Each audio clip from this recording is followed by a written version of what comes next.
Both our fathers died before sunrise. By noon, the town had already decided we should hate each other forever. The sky over the Nebraska plains that morning was the color of old pewter, heavy and low, pressing down on the small cemetery at the edge of Larkspur Hollow, as though it too grieved the two men who would be laid into the earth before the bell in the church tower struck 9. A wind moved through the tall dead grass beyond the fence line, carrying with it the smell of turned soil and wet stone. And somewhere far off, a meadowlark sang indifferent to sorrow, the way birds always are. Genevieve Holt stood with her gloved hands folded in front of her black morning dress, her chin lifted not out of pride, but because she had learned in 28 years of living in this hard and beautiful country that if she let her chin fall even an inch, the tears would follow, and she had promised herself she would not weep in front of the town. Not today. Not where the Penns could see. Her father's casket, plain pine with iron handles, rested on 2 sawhorses beside a mound of raw earth. Beside it, not 6 feet away, close enough that the same shovel had dug both graves, sat another casket, no finer, no meaner, holding what remained of Elias Penn. It was, Genevieve thought, a strange and terrible mercy that the town had chosen to bury the 2 men together, in the same hour, under the same gray sky, though she suspected it was less mercy than convenience, since Reverend Whitcomb had only the one morning free, and the ground was already broken, for the both of them, the frost not yet come to harden it. Across the twin graves on the other side of that raw brown wound in the earth stood Tobias Penn. She had known him her whole life, the way one knows the weather of a place, always present, always shaping. The days rarely looked at directly. He was 34 now, broader through the shoulder than his father had been, with a face that had gone hard and weathered before its time from sun and worry and the particular grief of watching something be lost, slowly, a little at a time, over years, the way a man watches a barn roof sag before it finally gives way. He wore his one black coat too tight now across the chest, the sleeves gone shiny at the elbow, and his hat was in his hands, turned round and round by fingers that did not seem to know they were moving. He did not look at her. She was grateful for that and ashamed of her gratitude. The whole of Larkspur Hollow had turned out, it seemed, not from love of either man, precisely though both had been respected in their way, but from the particular hunger a small town has for history being made in front of it. The Holt and Penn families had not shared a peaceable word in 20 years.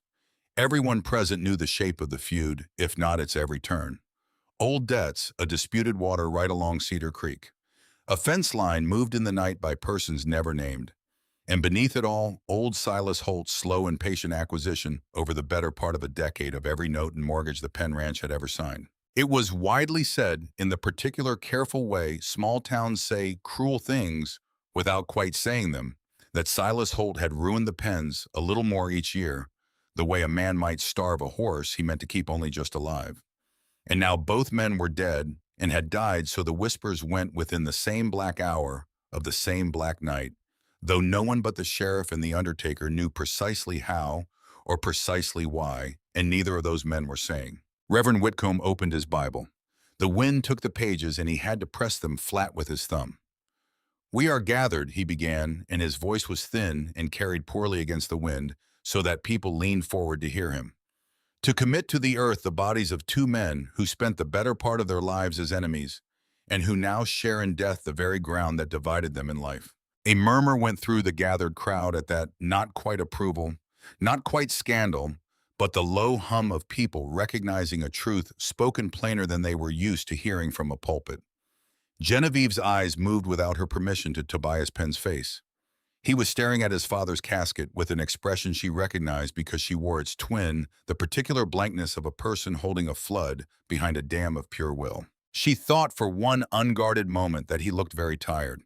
Not the tiredness of a bad night's sleep, but the tiredness of a man who has been fighting something for so long he has forgotten what it would feel like to stop. Then his eyes lifted and met hers across the raw earth and the 2 caskets and the 20 years of silence between their families, and for a heartbeat no more. Something passed between them that was not hatred at all. It was closer to recognition. 2 people standing at the same terrible door. He looked away first. She was almost sorry for it. The Reverend spoke of providence and of the valley of the shadow and of a peace that passes understanding. And Genevieve heard perhaps 1 word in 5, because her mind had gone, as it kept going back to the previous night, to the knock at her door near midnight, to Sheriff Amos Boyle standing on her porch with his hat already off, already knowing before he said a word that there was no gentle way to say what he had come to say. Your father's been shot, Miss Holt, out past the north pasture near the Penland. I'm sorry to tell you Elias Penn's been shot too. Same night, near the same hour best we can tell. She had asked him then, standing in her nightclothes with the cold coming in through the open door, whether her father had shot Elias Penn, or whether Elias Penn had shot her father, because surely after 20 years of hatred, that was the only shape such a night could take. Sheriff Boyle had not answered her.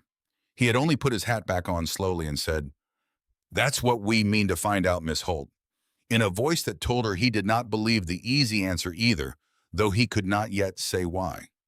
She had not slept since. Now standing at the lip of the grave with the whole of the town watching to see whether the daughter of Silas Holt would weep for the man who had ruined the Penns, or whether she would stand dry-eyed and vindicated. She felt something colder than grief settle into her chest, the sense that the story everyone believed about her father and about Elias Penn, and about the whole long war between their two families, was not finished being told. That there was something underneath it all, still buried, still waiting. The Reverend closed his Bible. "Ashes to ashes," he said. "Dust to dust." The first clods of earth went down onto the caskets. Genevieve's own hand gloved, dropping a fistful of Nebraska soil onto her father's coffin, with a sound like the first fat drops of a coming storm. Across the grave, Tobias Penn did the same for his father. His jaw set so hard she could see the muscle working in his cheek even from that distance. It was then in that suspended moment, with both families' worth of grief hanging in the cold morning air, that Sheriff Boyle stepped forward from the edge of the crowd. He was not a large man, Amos Boyle, but he had a way of standing that made rooms go quiet, and the same was true, it seemed, of cemeteries. He cleared his throat, and though his voice was not loud, it carried in the particular hush that follows the closing of a Bible. "Before this gathering breaks," he said, "there's something owed to be said, and I'd rather say it here in front of the both of you." He looked first to Genevieve, then across the grave to Tobias, then have it come to you separate and twisted by the time it reaches your ears through other mouths.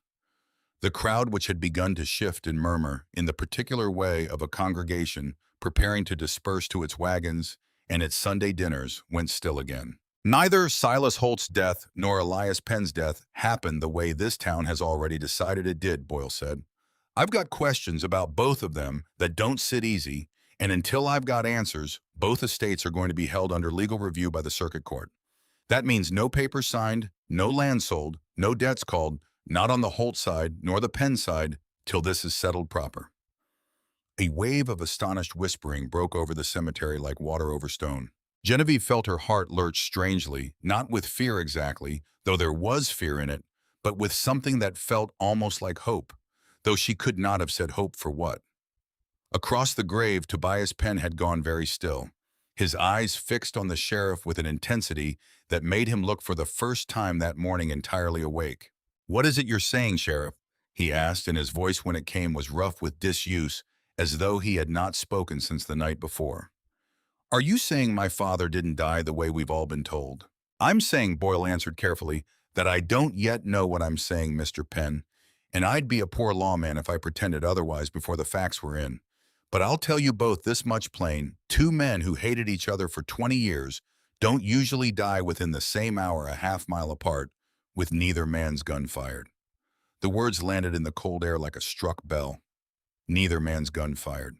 Genevieve's mind, still thick with grief and sleeplessness, could not at first make sense of what that meant. If her father had not fired on Elias Penn, and Elias Penn had not fired on her father, then who killed them?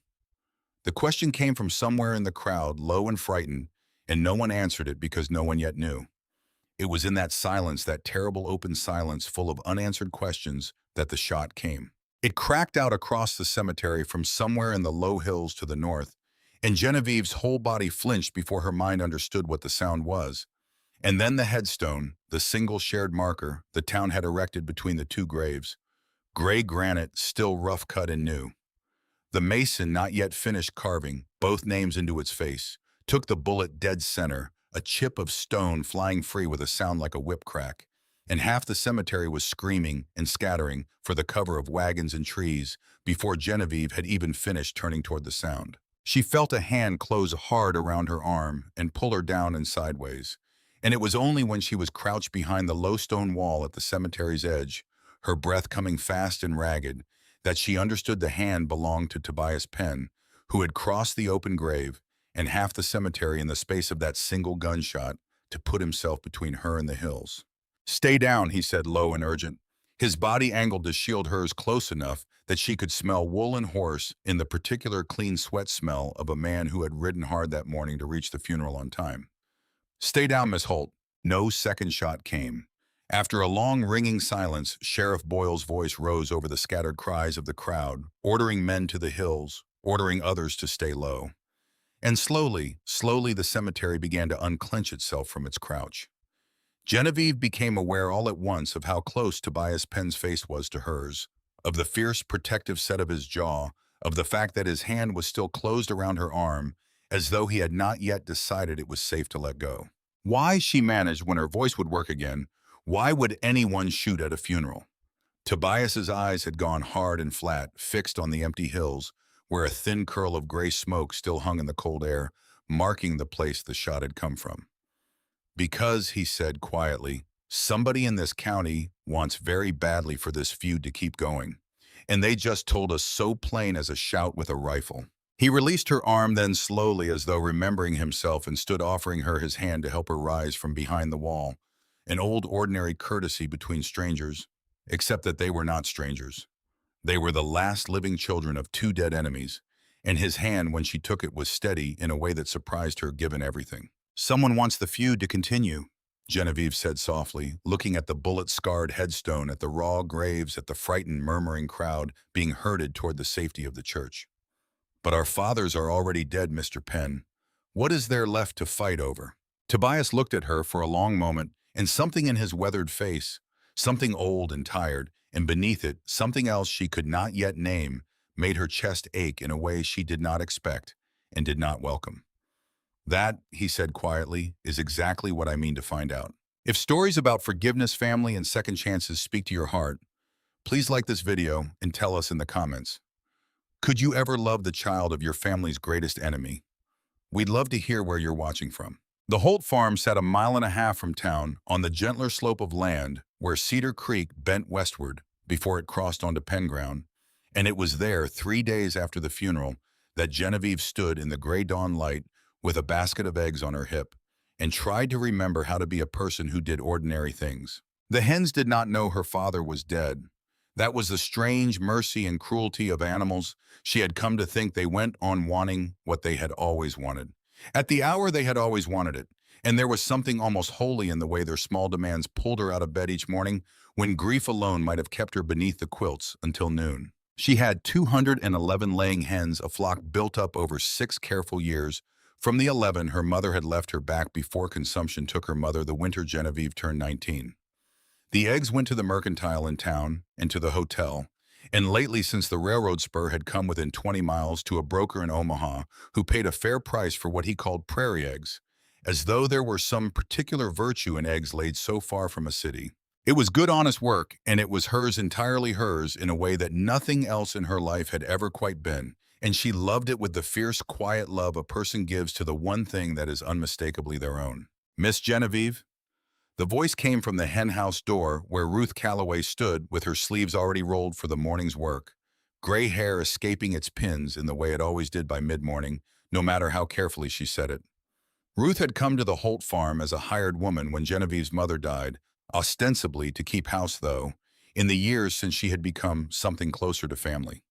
The only person left alive, Genevieve sometimes thought, who had known her as a girl and loved her as a girl, and could still see that girl somewhere inside the tired woman she had become. "You didn't sleep again," Ruth said. It was not a question. "I slept some." Genevieve set the egg basket on the bench inside the henhouse door and began out of long habit to sort the brown eggs from the white, though her mind was elsewhere, circling, as it had circled for 3 days around a rifle shot and a bullet-scarred headstone and a sheriff's careful, terrible words. "Neither man's gun fired." "You're thinking on the funeral again." "I'm thinking," Genevieve said slowly, "that I don't know how my father died, Ruth. 3 days now, and Sheriff Boyle won't say more than he said in the cemetery, and I am supposed to simply go on, gather eggs, pay the mercantile bill, as though nothing at all is strange about it." Ruth was quiet a moment, her weathered hands moving efficiently among the nesting boxes, gathering the eggs the hens had laid since Genevieve's basket had been filled.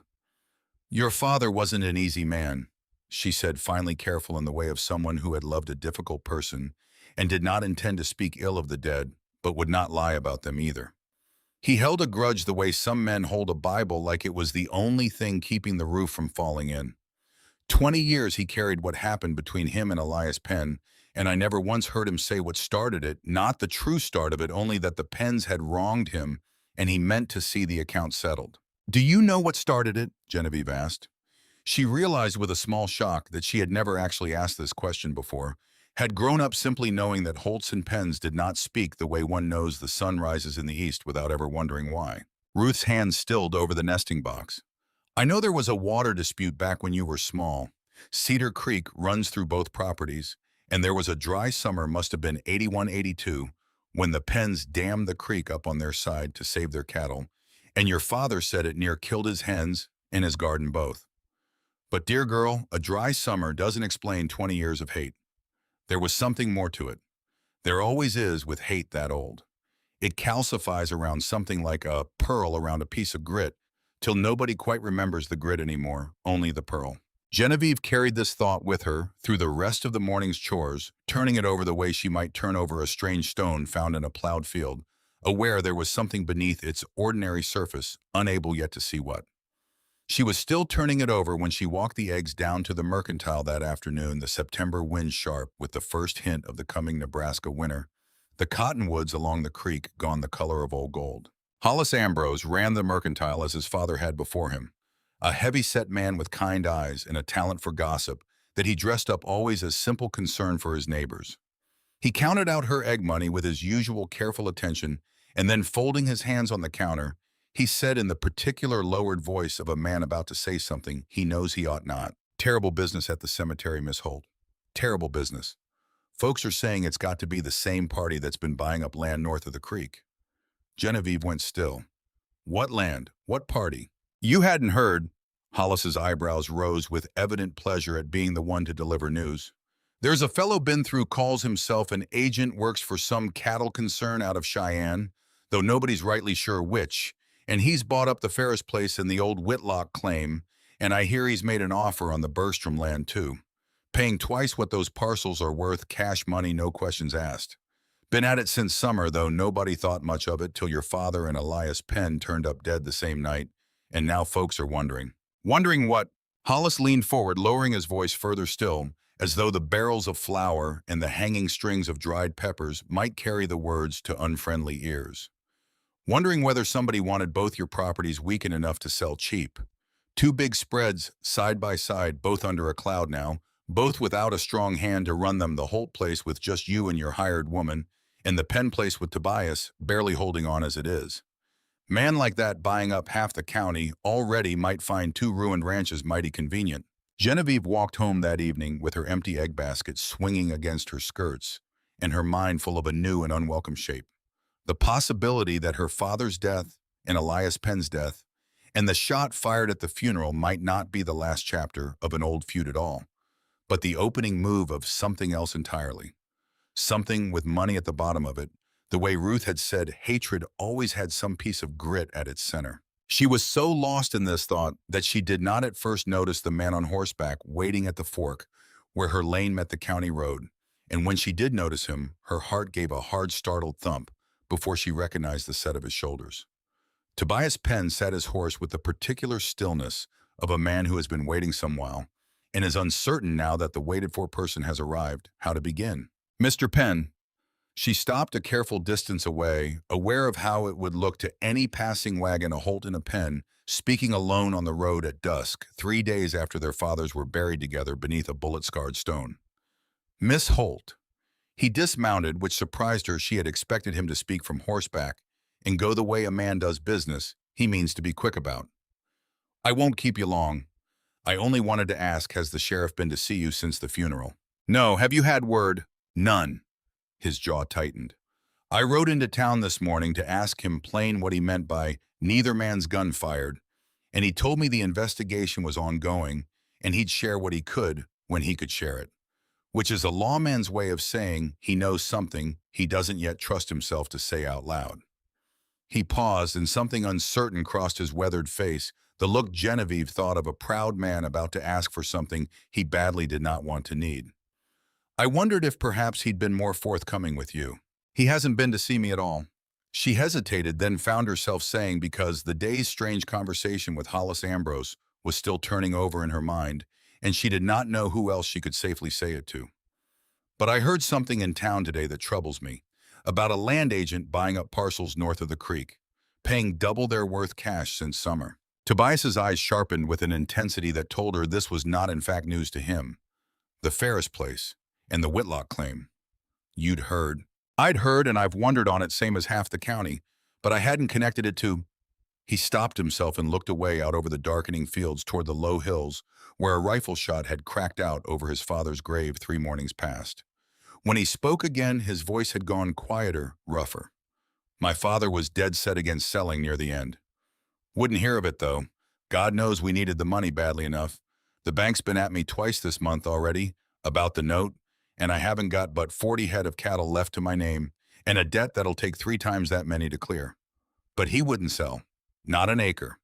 Said something to me the week before he died that I've turned over 100 times since and couldn't make sense of. What did he say? Tobias was quiet a long moment, and Genevieve had the sense of watching a man decide in real time whether to trust a stranger, a Holt of all strangers, with something that mattered to him. He said, Tobias, before the snow flies, there's an old wrong I mean to see put right, and when it's done, this family's fortunes are going to change for the better, and you're not to breathe a word of it to a living soul, till I say you may. Tobias's eyes came back to hers, dark with a grief that had Genevieve saw a whole other layer beneath the plain grief of a son burying his father. The grief of unfinished words, of a door closed before whatever stood behind it could be seen. 3 days later he was dead, Miss Holt, and whatever old wrong he meant to put right died with him. Unless... He did not finish the thought, but he did not need to. Genevieve felt the same unspoken possibility rising in her own chest, cold and strange, and not entirely unwelcome for all that had unsettled her. Unless it didn't die with him. Unless somebody killed him to make certain it did. Mr. Penn, she said slowly, I think perhaps we ought to speak more of this. Not here on the open road where every wagon that passes will carry the tale to town by supper. But somewhere, sometime. Something shifted in his face. Surprise, she thought, and beneath the surprise a cautious and unlooked-for gladness that he seemed almost ashamed of, as though he had expected to be refused and had not prepared himself for anything else. The line fence, he said after a moment, along Cedar Creek where it crosses from your land to mine. It's fallen down in 3 places since the spring floods. My father never had the labor to mend it, not with the herd he had left. And I don't imagine your father spared it much thought, either, given how the 2 of you likely felt about anything joining our lands together. A ghost of dry humor moved through his voice, the first Genevieve had heard from him. If a person were riding fence tomorrow, and another person happened to be riding fence the same stretch at the same hour, it would hardly be remarkable. 2 neighbors doing what neighbors do. Genevieve found to her own quiet astonishment that the corner of her mouth wanted to lift. That would hardly be remarkable at all, Mr. Penn. Tobias, he said, if we're to go on meeting at line fences and cemeteries, I think we might dispense with the mister. Genevieve, then. He mounted his horse, touched his hat brim to her in a gesture so old-fashioned and courtly that she felt it land somewhere soft beneath her ribs, and turned back toward the darkening road north toward the ranch that was failing beneath him, and the grave of a father who had died with some great unspoken secret still folded inside his silence. Genevieve walked the rest of the way home in the blue dusk, with her heart beating a strange new rhythm. Equal parts grief and dread, and something else she did not yet have a name for, something that felt absurdly dangerously like hope. She did not know yet that the fence along Cedar Creek, fallen in 3 places from the spring floods, was about to become the first thread in a rope that would either bind their 2 families together at last or hang them both. The Penn Ranch spread across 900 acres of rolling grassland north of Cedar Creek, and to look at it from the ridge road with the morning light gilding the tall grass and the cattle moving slow and dark against it, a stranger might have thought it prosperous still. It was only up close in the barn roof, patched with scrap tin, in the bunkhouse standing empty because there was no longer money to pay hired hands in the ledger book, Tobias Penn kept locked in his father's roll-top desk, that the truth of the place showed itself. 41 head of cattle. That was what remained of a herd that had once numbered better than 600. Back when Tobias was a boy and his father was a man, other ranchers rode to Larkspur Hollow just to shake hands with. 20 years of bad decisions and worse luck had worn the herd down, the way water wears down stone. Not all at once, but steadily, a hard winter here, a bad market there, and beneath it all, always the slow bleeding drain of debt. Tobias stood in the yard that morning with a cup of coffee going cold in his hand and watched old Ezra Dunmore, the last hired man the ranch could still afford, mend a section of corral fence with wire salvaged from a fence torn down elsewhere. Ezra was near 70, his back bent from a lifetime of ranch work, and he had stayed on these past 2 years for wages that barely covered his tobacco, because as he told Tobias once plain and without sentiment, "Your daddy give me work when nobody else in this county would hire a man my age, and I don't forget a kindness, Tobias, not even a small one." "Morning, Ezra." "Morning." The old man did not look up from his wiring. "Bankman was out here yesterday while you was in town for the funeral business. Left a letter on the porch. I didn't read it, but I know the look of a bank letter, same as any man who's ever owed one money." Tobias found the letter where Ezra had left it weighted down with a stone against the wind, and read it standing in the yard with the cold coffee forgotten in his other hand. It was from the First Territorial Bank of Larkspur Hollow, and it was in the careful, bloodless language of such letters, a notice that the note on the Penn Ranch, $11,000, most of it his father's debts and his grandfather's before that, would come due in full come spring, and that the bank trusted Mr. Penn would have made suitable arrangements by that date. $11,000.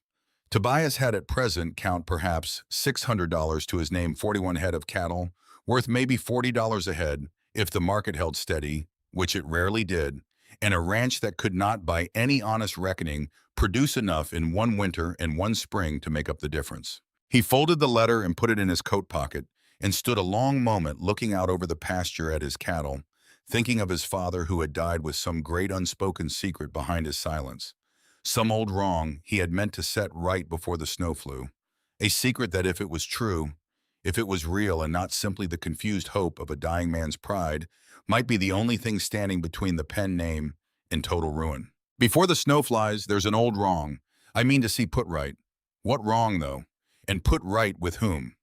Tobias had turned the question over so many times in the weeks since his father spoke those words, that its edges had worn smooth like a creek stone, handled too long and still he could make no new shape of it. He thought unbidden of Genevieve Holt's face across the raw grave, and of the strange steadiness in her eyes when the rifle cracked and he had pulled her down behind the cemetery wall. Not the fear he might have expected from a gently raised woman, but something clearer and more searching, as though even in that moment of danger, some part of her mind had already been asking the same question his was asking now. Who wants this feud to continue and why? He thought of the land agent buying up parcels north of the creek at twice their worth, and of his father's stubborn refusal to sell even as the bank letters piled up, and of the strange coincidence, if it was coincidence, that both his father and Silas Holt had died on the same night, neither man's gun fired just weeks before that final note came due. "You're thinking too hard for a man mending fence," Ezra said without looking up. "I can hear you thinking clear over here." "Ezra." Tobias came and crouched beside the old man, taking up a length of wire to help twist it fast around a post. "You've been on this ranch longer than I've been alive, near enough. Did my father ever speak to you of an old wrong, something between him and the Holts? Something more than the water dispute over Cedar Creek?" Ezra's hands stilled. He was quiet long enough that Tobias thought he might not answer at all, and when he did speak, his voice had gone careful in a way that told Tobias he had touched something real. "I've heard talk," Ezra said slowly, "going back near 20 years now, that the water dispute wasn't the start of it at all. Only what folks settled on saying because it was simpler than the truth. There was a land survey done back in 64-65 when this county was first being carved up and sold off by the railroad, and I've heard it said, mind I don't say I know it for fact, that there was a piece of paper signed back then that never sat right with your grandfather, God rest him, nor with old Silas Holt's father before him. Something about who truly owned the ground where Cedar Creek bends. But that's an old man's memory of old gossip. Tobias and I wouldn't build a house on it." "A land survey," Tobias repeated slowly, "from before either of our fathers were grown men. Older wrongs than that get carried a long way in a place like this." Ezra said, and returned to his wiring as though he had said all he meant to say on the matter, or all he dared to. Tobias worked beside the old man in silence for a while, his mind circling the new information, the way a hawk circles before it stoops.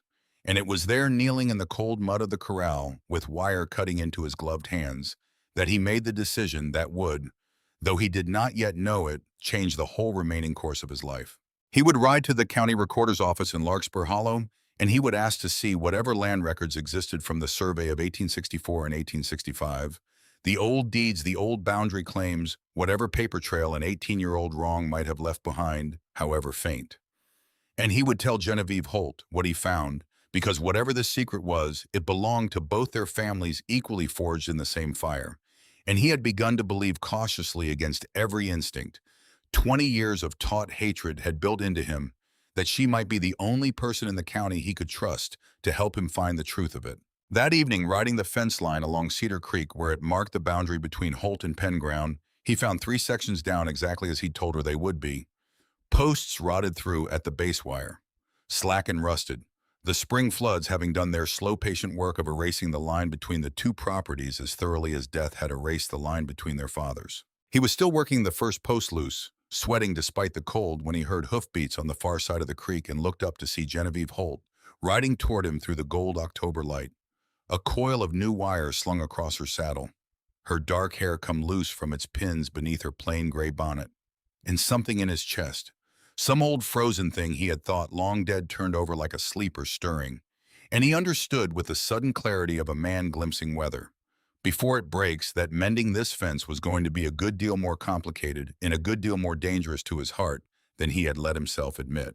She crossed the shallow ford where Cedar Creek ran clear and cold over smooth stones, her mare picking her way carefully among the rocks, and Tobias came down off his own horse to meet her at the near bank. His hat pushed back, his sleeves already rolled to the elbow from the morning's work. "You brought wire," he said, and there was something in his voice, surprise maybe, or something warmer than surprise, that made her feel foolishly pleased with herself. "I told you I'd ride fence today, same as you." She dismounted without waiting for his help, though she saw him step forward as if to offer it, and then check himself, uncertain of the etiquette between a Holt and a Penn, who had decided, however cautiously, to become something other than enemies. "I've been meaning to mend this stretch since spring. My father never would spare the labor for it, not on this side of the property, and I confess I never understood why, until I saw it broken down so thoroughly. It looks as though the floods simply erased the line. That's near enough what it did." Tobias crouched by the nearest fallen post, testing the rotted wood with his thumb. It crumbled like old bread. "Whole thing needs new posts, not just new wire. I've cedar posts back at the barn cut last winter and never used. There wasn't labor to spare for fence work, not with the herd needing tending, and Ezra alone to help me. If you're willing to lend a hand, I could bring a wagon load down this afternoon." "I'm willing." They worked through the morning and into the afternoon, and Genevieve found to her quiet astonishment that the labor suited her better than any of the polite small talk she had feared might be required of 2 people so newly and strangely allied. There was a rhythm to fence work, the digging of the post hole, the setting and tamping, the stringing and stretching of new wire, that left little room for awkwardness, only for the steady, companionable silence of 2 people doing honest work with their hands. "My father used to say," Tobias offered some while into the work, tamping earth around a new set post with the flat of a spade, "that a well-mended fence was the surest sign of a well-run ranch.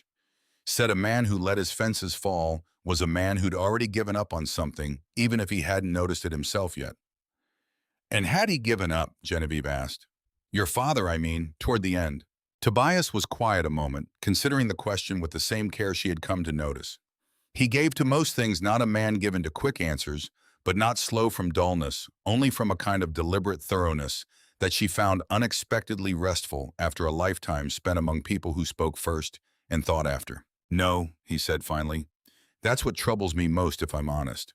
A man who's given up doesn't speak of an old wrong. He means to see put right before the snow flies. That's a man who believes his fortunes are about to change. He was frightened near the end. I could see that plain enough, though he'd never have called it fear to my face, but he wasn't defeated. There's a difference."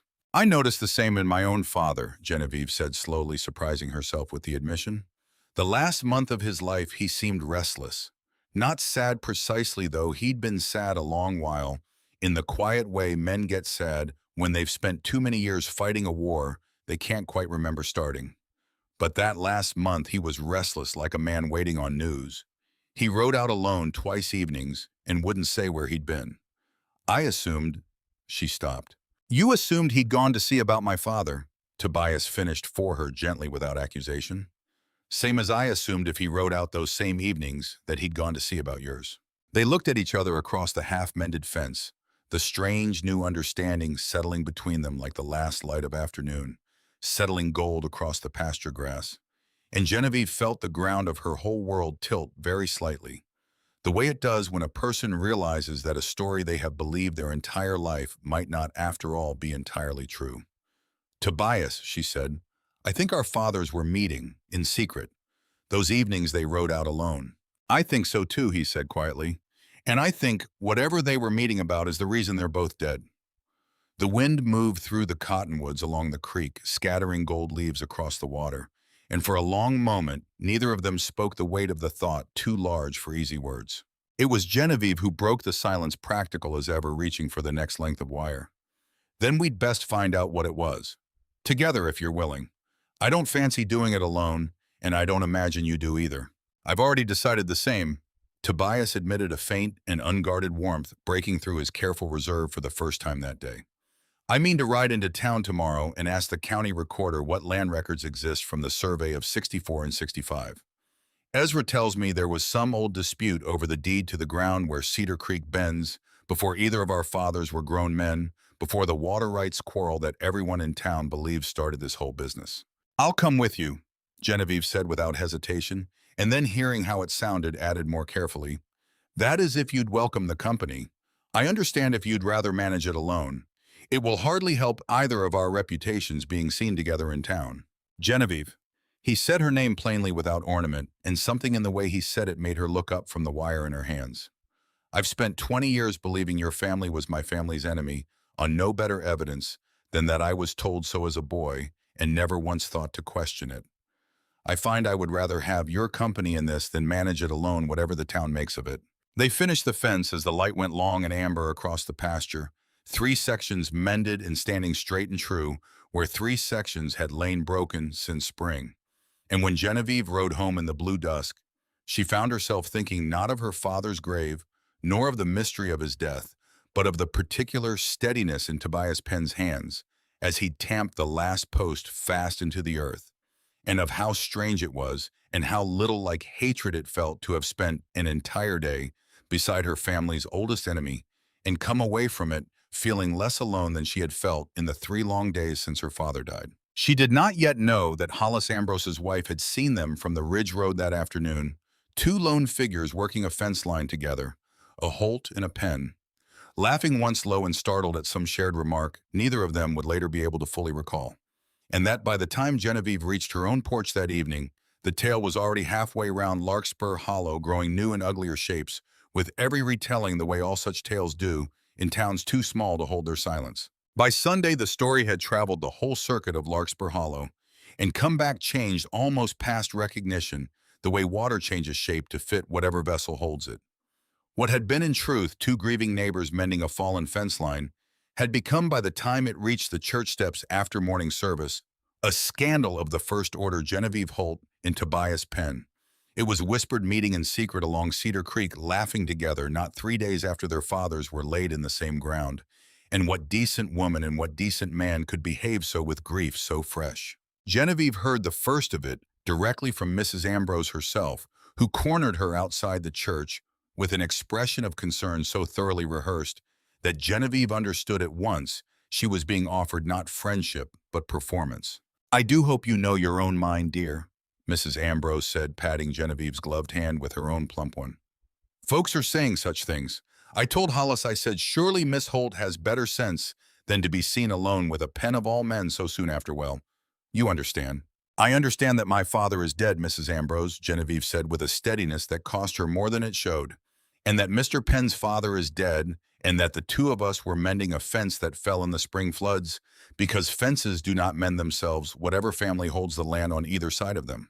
Of course, Mrs. Ambrose's smile did not waver, but her eyes had already moved past Genevieve's shoulders, seeking the next audience for her concern. Still, folks do talk. Folks did talk, and the talking did not stop at gossip among the women after church. Genevieve found over the following days that certain accounts at the mercantile grew slower to extend her credit. That old widow Yancey, who had always greeted her warmly, crossed to the far side of the street rather than pass close by. That a note appeared unsigned tucked beneath her door one morning, its message brief and ugly. A Holt who forgets her own blood is no better than the Penns she keeps company with. She burned the note in the kitchen stove and said nothing of it to Ruth, though Ruth, watching her over the breakfast table with the particular sharp attention of a woman who had raised her from a girl, seemed to know something of it anyway. "Let them talk," Ruth said finally, when the silence had stretched long enough that it had become its own kind of confession. "This town has always needed something to chew on, dear girl, and for 20 years it chewed on your father's grudge, same as it'll chew on your kindness if kindness is what this turns out to be. Doesn't make either one of them right to feed on it." Tobias, for his part, found the town's judgment came at him from a different quarter. Not the women's gossip that found Genevieve, but the harder, more dangerous suspicion of the ranchers and cattlemen who had for 20 years counted Elias Penn's grudge against the Holts as a settled and comfortable fact of the county's order. "You'll want to be careful, son," old Hank Muller told him bluntly, cornering Tobias outside the feed store on a cold Tuesday morning.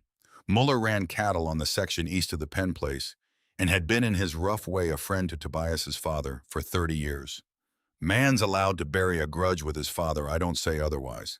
But there's some in this county. Remember, your daddy's hate is a kind of promise. Tobias, a debt owed to be paid someday when the Penns had strength enough to pay it. Folks see you keeping company with Silas Holt's daughter. Some of them are going to wonder if you've forgotten what's owed." "What's owed, Hank," Tobias said with more heat than he'd intended, "is a fence 3 sections down and a barn roof I can't afford to patch, and a note come due at the bank that'll take my last acre if I can't find some way to pay it. I haven't got the luxury of a 20-year grudge. I've got a ranch to save, and I mean to save it however I can, and if that means working alongside Genevieve Holt to untangle whatever truth killed both our fathers, then that's what I'll do, and the county's opinion of it can go hang." Muller did not answer that directly, only shook his head slowly as a man does when he believes another man is walking toward trouble he cannot yet see, and touched his hat brim and went on his way. It was 2 days later, riding the ridge road toward the recorder's office in Larkspur Hollow. Genevieve beside him on her gray mare, both of them having agreed with a certain grim practicality that if the town was going to talk regardless, they might as well be seen doing the thing itself rather than skulking about hiding it, that they first laid eyes on the stranger.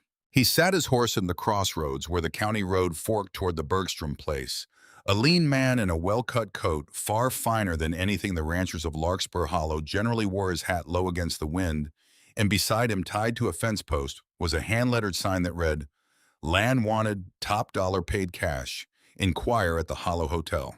"That'll be the agent Ambrose spoke of," Tobias murmured, reining his horse to a slower walk as they passed. "Buying up the county one desperate rancher at a time." The stranger touched his hat brim to them as they passed, a courteous enough gesture, but his eyes, Genevieve thought, lingered on them both, a beat too long. Not the idle curiosity of a passing traveler, but something more careful, more assessing, the look of a man taking inventory. "Afternoon," he said in a voice that carried the flat vowels of somewhere East Chicago, perhaps, or further nothing, like the soft drawl of the Territory. "Fine day for riding." "Fine day." Tobias agreed shortly, and they rode on without further exchange, though Genevieve found herself glancing back once, unable to help it, and found the stranger still watching them go, his expression unreadable beneath the low brim of his hat.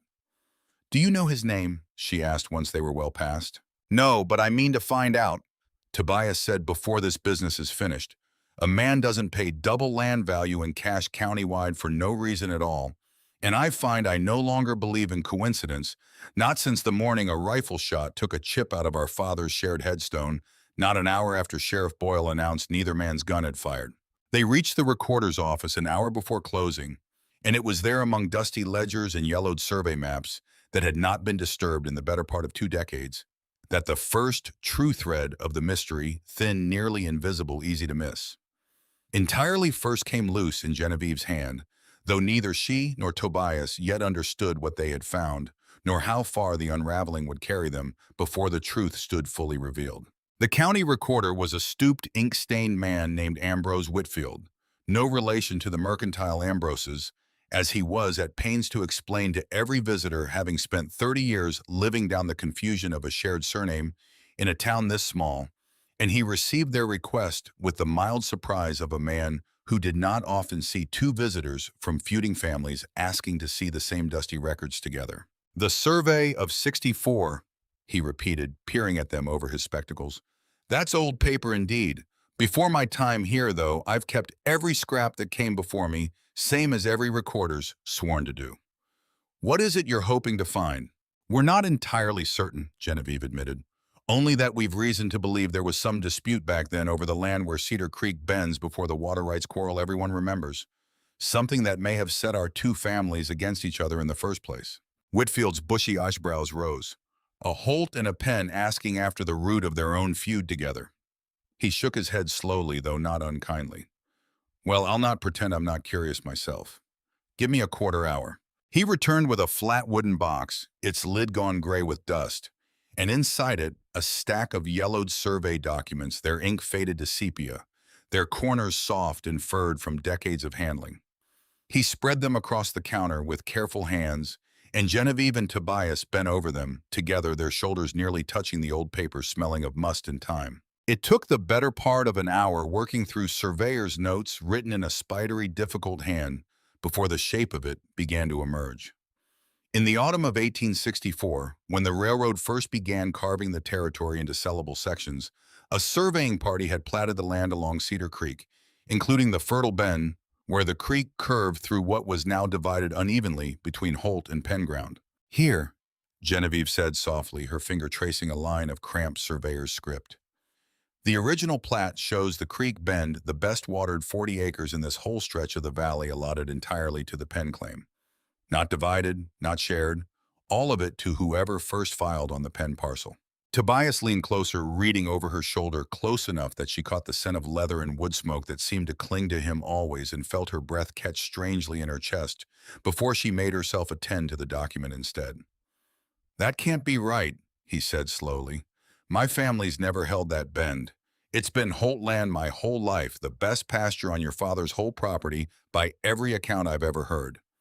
If the original survey gave it to my grandfather, then somewhere between 1864 and now," Genevieve finished, "the land changed hands, and nobody in either family ever spoke of it as anything but a dispute over water rights 20 years back, when in truth the ground itself was never rightly settled at all."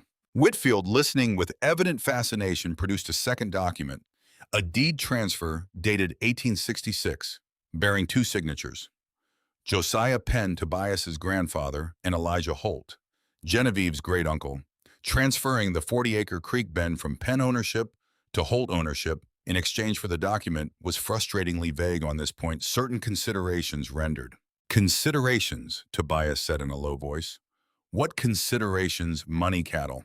Some other exchange entirely."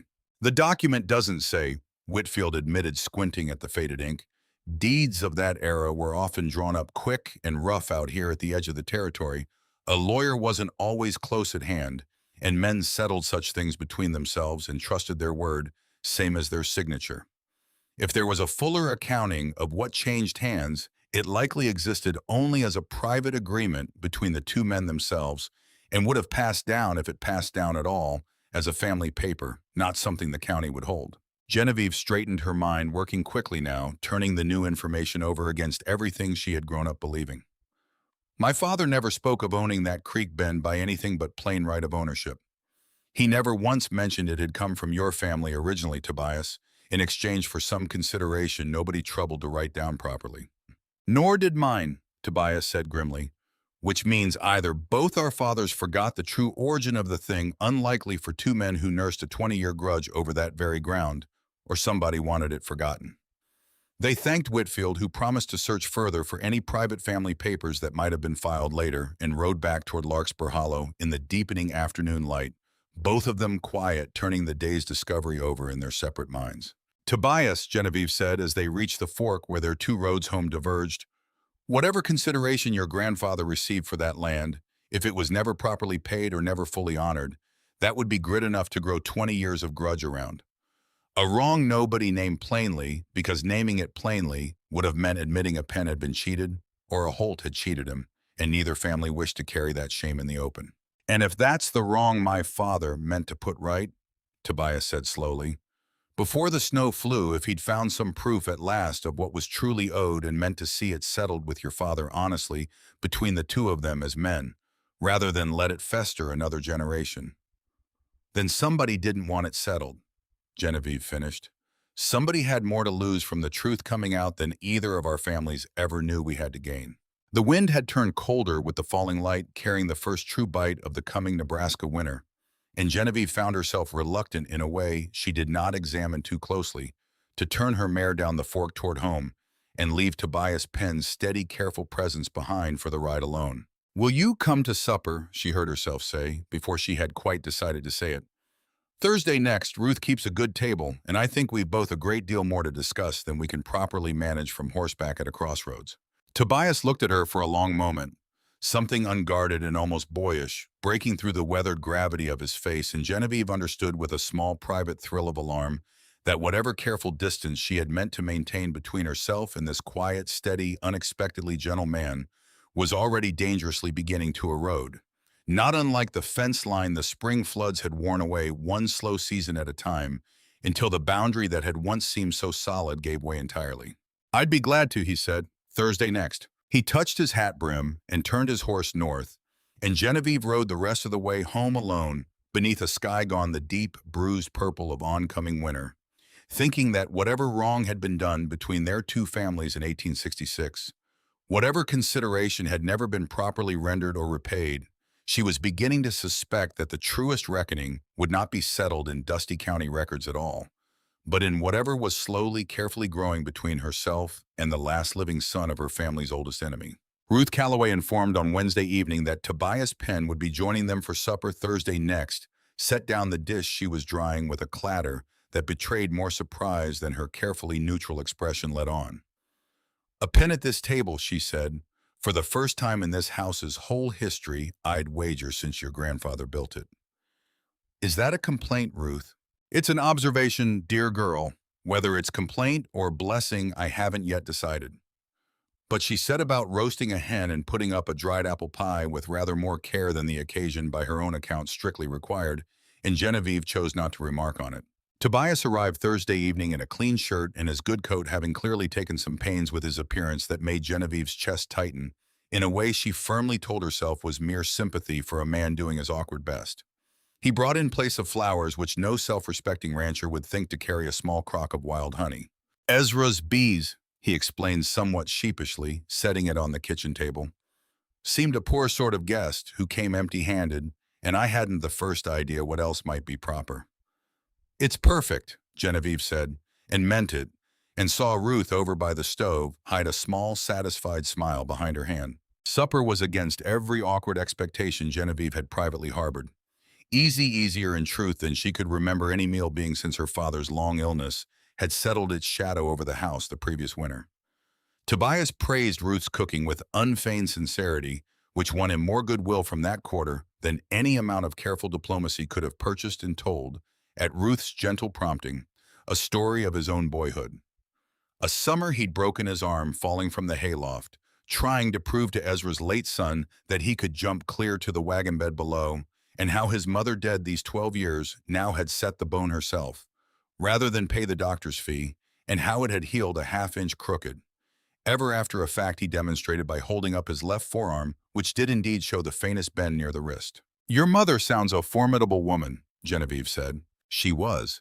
I think she and your mother might have been friends in another life, one where our fathers hadn't already decided friendship was forbidden between our families." Something flickered across his face, quick and gone. "I don't remember her well. She died when I was 12.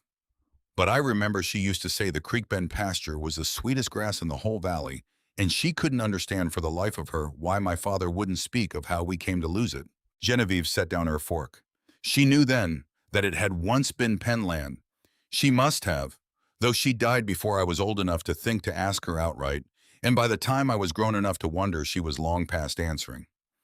Tobias's voice had gone quiet, threaded with an old grief Genevieve recognized because she carried its twin, the particular ache of questions that came too late aimed at people no longer living to answer them. After supper, while Ruth cleared the table and firmly declined all offers of help, insisting the two of them go on and talk your business in the front room, since that's plainly what you're both aching to do, and I'll not have you ruining a fine pie with all that grim talk at my table. Genevieve and Tobias sat by the low fire in the front room, the same room Genevieve realized with a small pang, where her father had spent his last conscious evenings restless and waiting on some news he never lived to receive. I keep thinking of the word Whitfield used, Genevieve said, watching the fire. Considerations rendered. What could my great-uncle have given your grandfather back in 1866, worth an entire 40 acres of the best watered ground in the valley? Money, I'd think, unless it wasn't money at all, Tobias finished slowly. Ezra mentioned when I asked him about the old survey that there was talk he called an old man's memory of old gossip, that the dispute concerned something more than land alone. What if the land was traded for a debt forgiven, or a promise made man to man that was never properly kept? Ruth said something similar, Genevieve murmured. That hatred this old calcifies around some piece of grit till nobody remembers the grit anymore, only the pearl it's grown into. They sat with that a while, the fire popping softly, the ordinary sounds of Ruth moving about the kitchen, a comforting counterpoint to the weight of what they were turning over. And Genevieve found herself acutely, almost painfully aware of how close Tobias sat beside her on the narrow settee. Not improperly close. Nothing a chaperone could have remarked upon, but close enough that she could feel the warmth of him, could see the firelight moving across the strong, tired lines of his face, and felt with a small, helpless lurch of her heart that she wanted very badly for this evening not to end. Genevieve, Tobias said after a long quiet, I want to say something, and I hope you'll not think it forward given how short a time we've truly known each other outside the shadow our fathers cast. Say it. I spent this whole last week expecting to regret this. Expecting that working alongside you sitting at your table would feel like a betrayal of my father's memory or a foolish risk to whatever's left of my family's standing in this county. And instead I find myself counting the days till I might see you again, and I don't rightly know what to make of that except that it frightens me a good deal less than it probably ought. Genevieve felt her breath go shallow, her heart working strangely against her ribs. I've felt the same, she admitted low. I keep waiting to feel disloyal to my father's memory, and instead I feel, she searched for the honest word. I feel like a person waking from a very long sleep, Tobias, into a world that's larger and stranger and considerably less certain than the one I fell asleep believing in. And I find I'm not sorry for the waking whatever it cost me in the town's good opinion. He reached slowly, carefully, as though giving her every chance to draw back, and took her hand where it rested on the settee between them, his calloused fingers closing warm and steady around hers. And Genevieve did not draw back at all. They sat that way a long while, saying little more.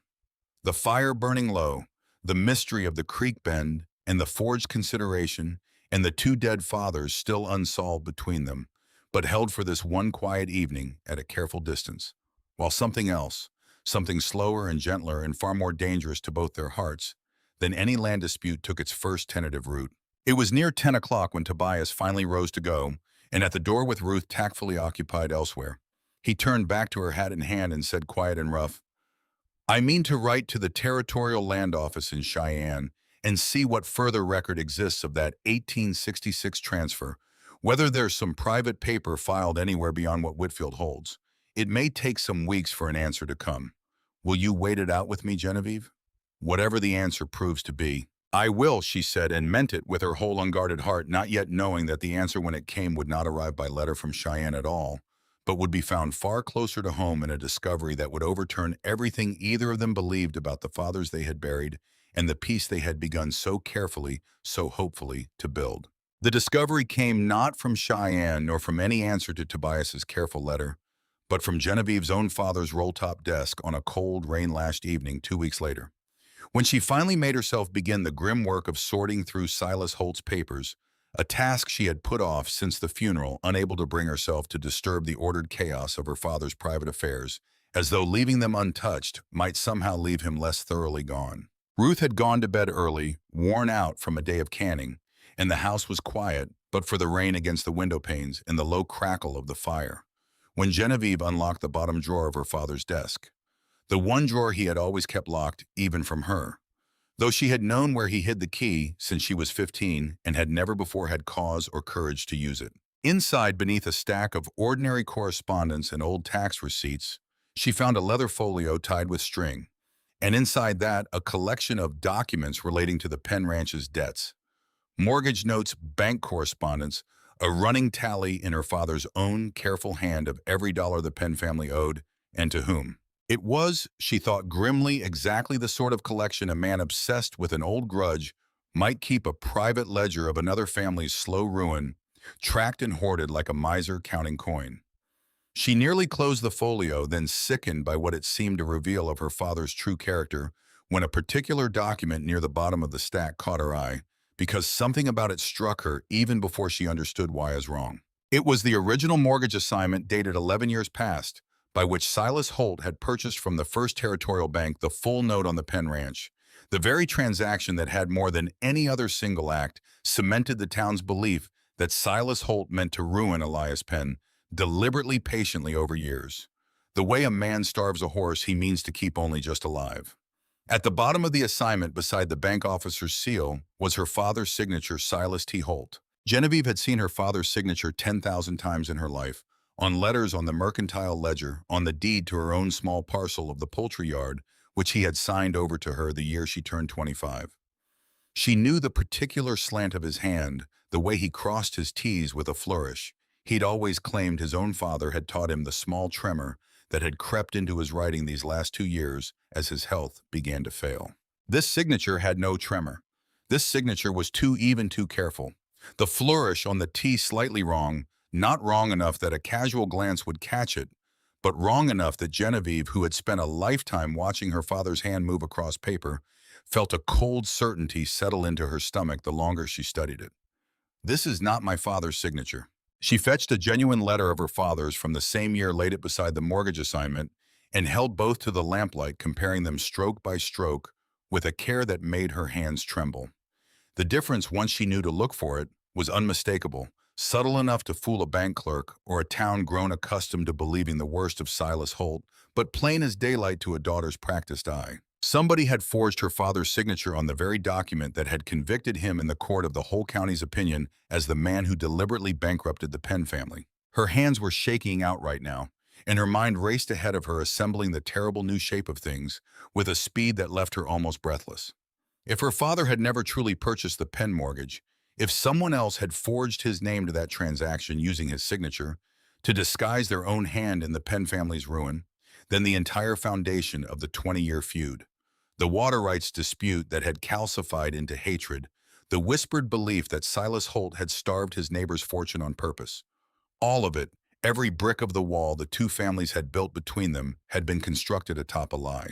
Someone else engineered the financial collapse. She thought with a jolt that stole what little breath she had left of her father's restless final month. His secret evening rides, his promise to Tobias? No, not to Tobias. She corrected herself, to his own son. The words relayed to her second hand of an old wrong he meant to see put right before the snow flew. What if her father had discovered this very forgery near the end of his life? What if he had ridden out those secret evenings not to plot further against the Penns, as the whole county assumed, but to show Elias Penn the proof that neither of them had ever truly been enemies at all, that some third party had engineered their family's hatred from the shadows, profiting quietly, while two proud men spent 20 years believing the worst of one another. Now both heirs realized their fathers may have died trying to expose the truth, not kill each other. Genevieve sat very still at her father's desk for a long while, the rain drumming steady against the window, the forged mortgage document trembling faintly in her hand, and felt the whole architecture of her childhood. The stern, grudge-bearing father she had loved despite his hardness, the inherited certainty that the Penns had wronged them, first crumble away and rebuild itself into something entirely different. Not a father who hated, but a father who had perhaps been as thoroughly deceived and used as the family he was believed to have ruined. She did not sleep that night. Before dawn had fully broken, she was in the saddle, the forged document wrapped carefully in oilcloth against the still falling rain, riding north through the gray dripping cottonwoods toward the Penn Ranch, because whatever this discovery meant, However it might upend both their families' understanding of the past 20 years, she would not sit with it alone until Tobias Penn had seen it with his own eyes. She found him already awake in the barn forking hay to the small remaining herd in the cold gray light, and something in her face as she swung down from her mare, breathless and rain-soaked and pale with the night's discovery, brought him across the barn floor toward her at a near run. Genevieve, what's happened? She held out the document with a hand that would not quite steady itself. My father didn't buy your family's mortgage, Tobias. Someone forged his signature. 11 years of hatred, the whole town's certainty that Silas Holt ruined your family on purpose, it's built on a lie. Somebody else did this. Somebody wanted our fathers to believe the worst of each other, and they've been letting us believe it too all this time. While whoever truly holds the strings profits from a war neither of our families ever chose to fight.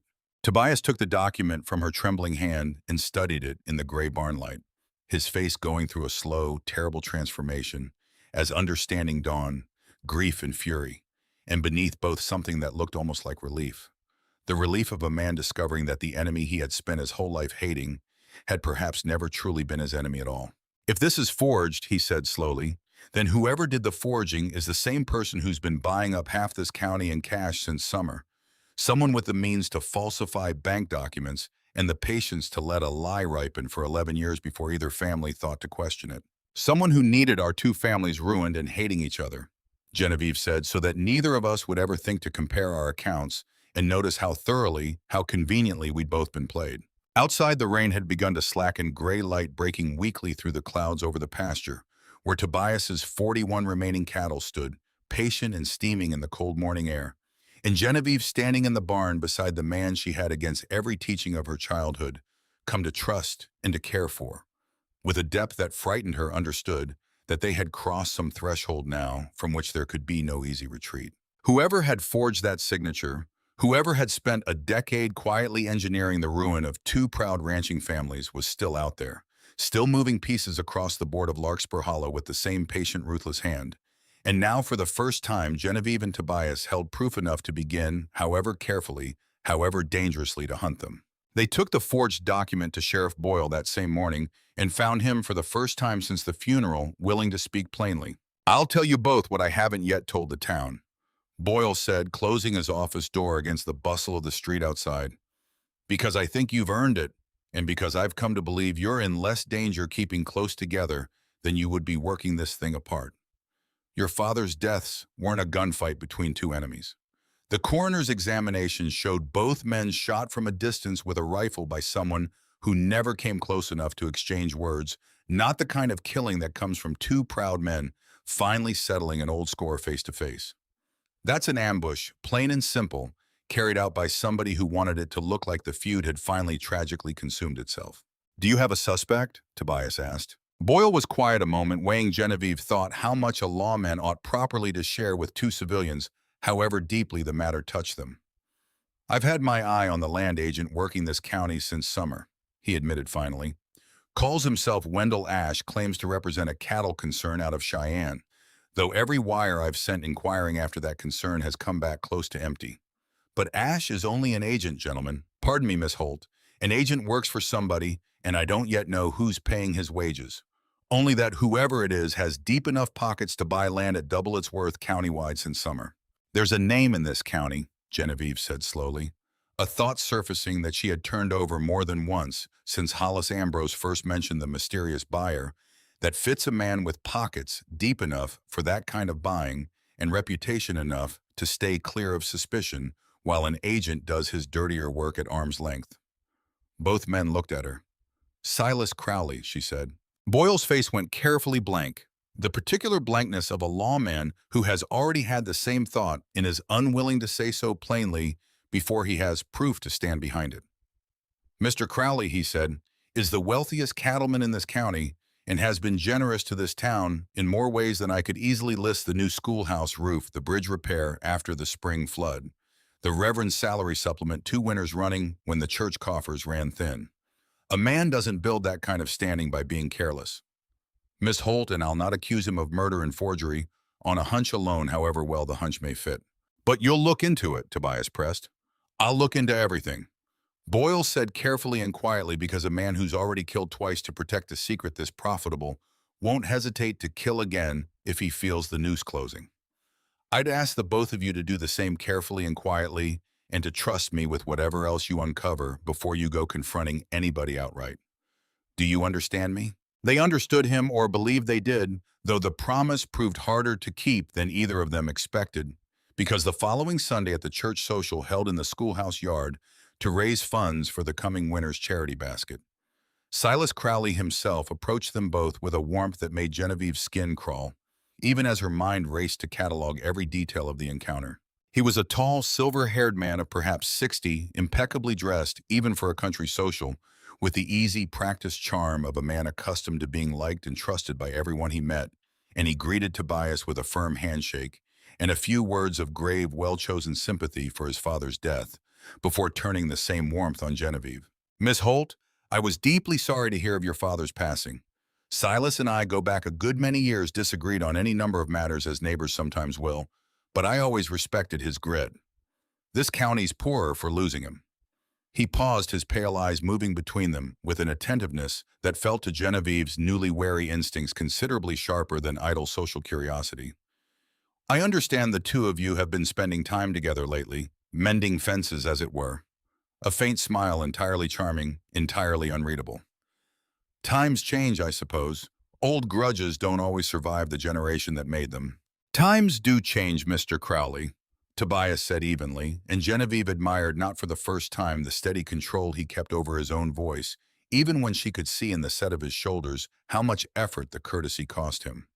"Though I find myself wondering lately how much of what our fathers believed about each other was ever true to begin with." Something flickered behind Crowley's pale eyes, gone almost before Genevieve could be certain she had seen it at all. A brief, cold assessment, quickly smoothed back over with the easy public warmth.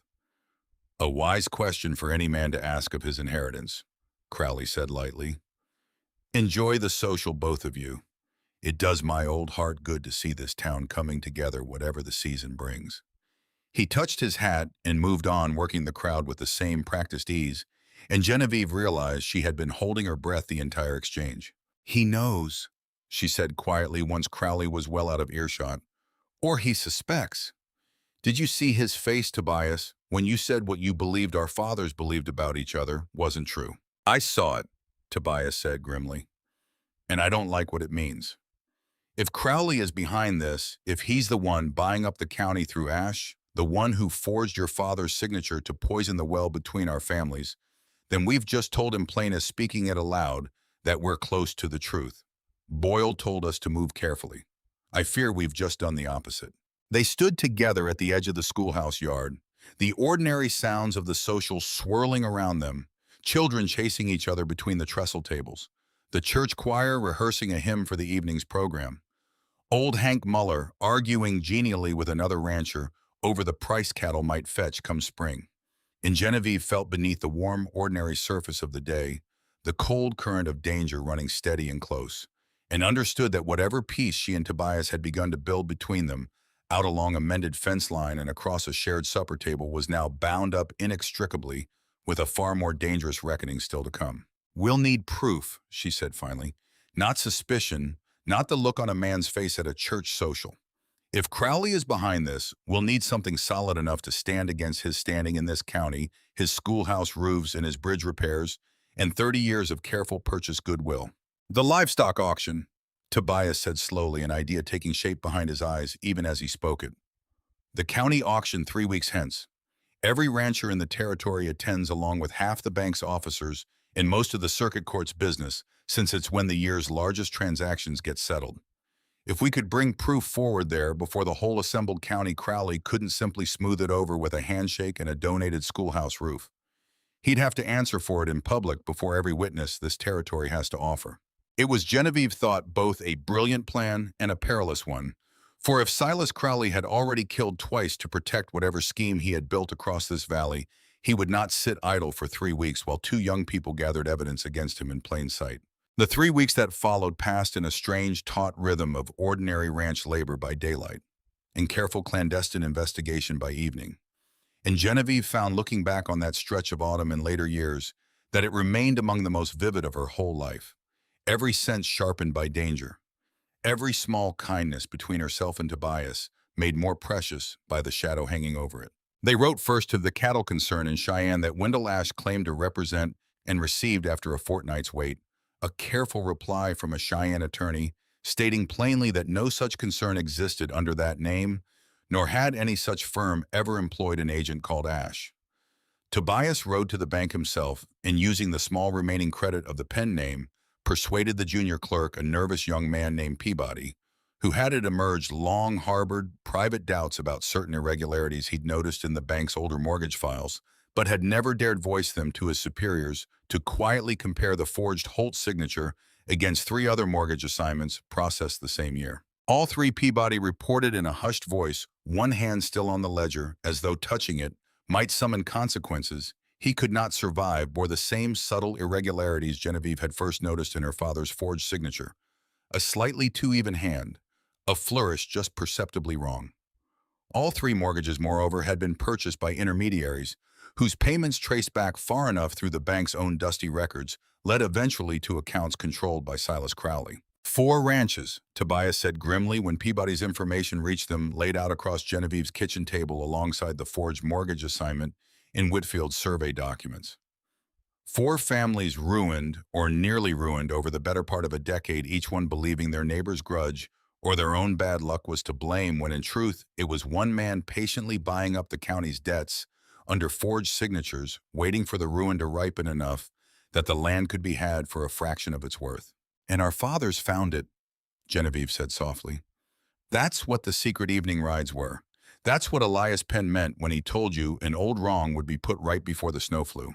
They discovered the forgeries, perhaps not all of it, not the full scope of what we've found, but enough to know their families had been played against each other for a lie, and they meant to expose it together before Crowley could stop them."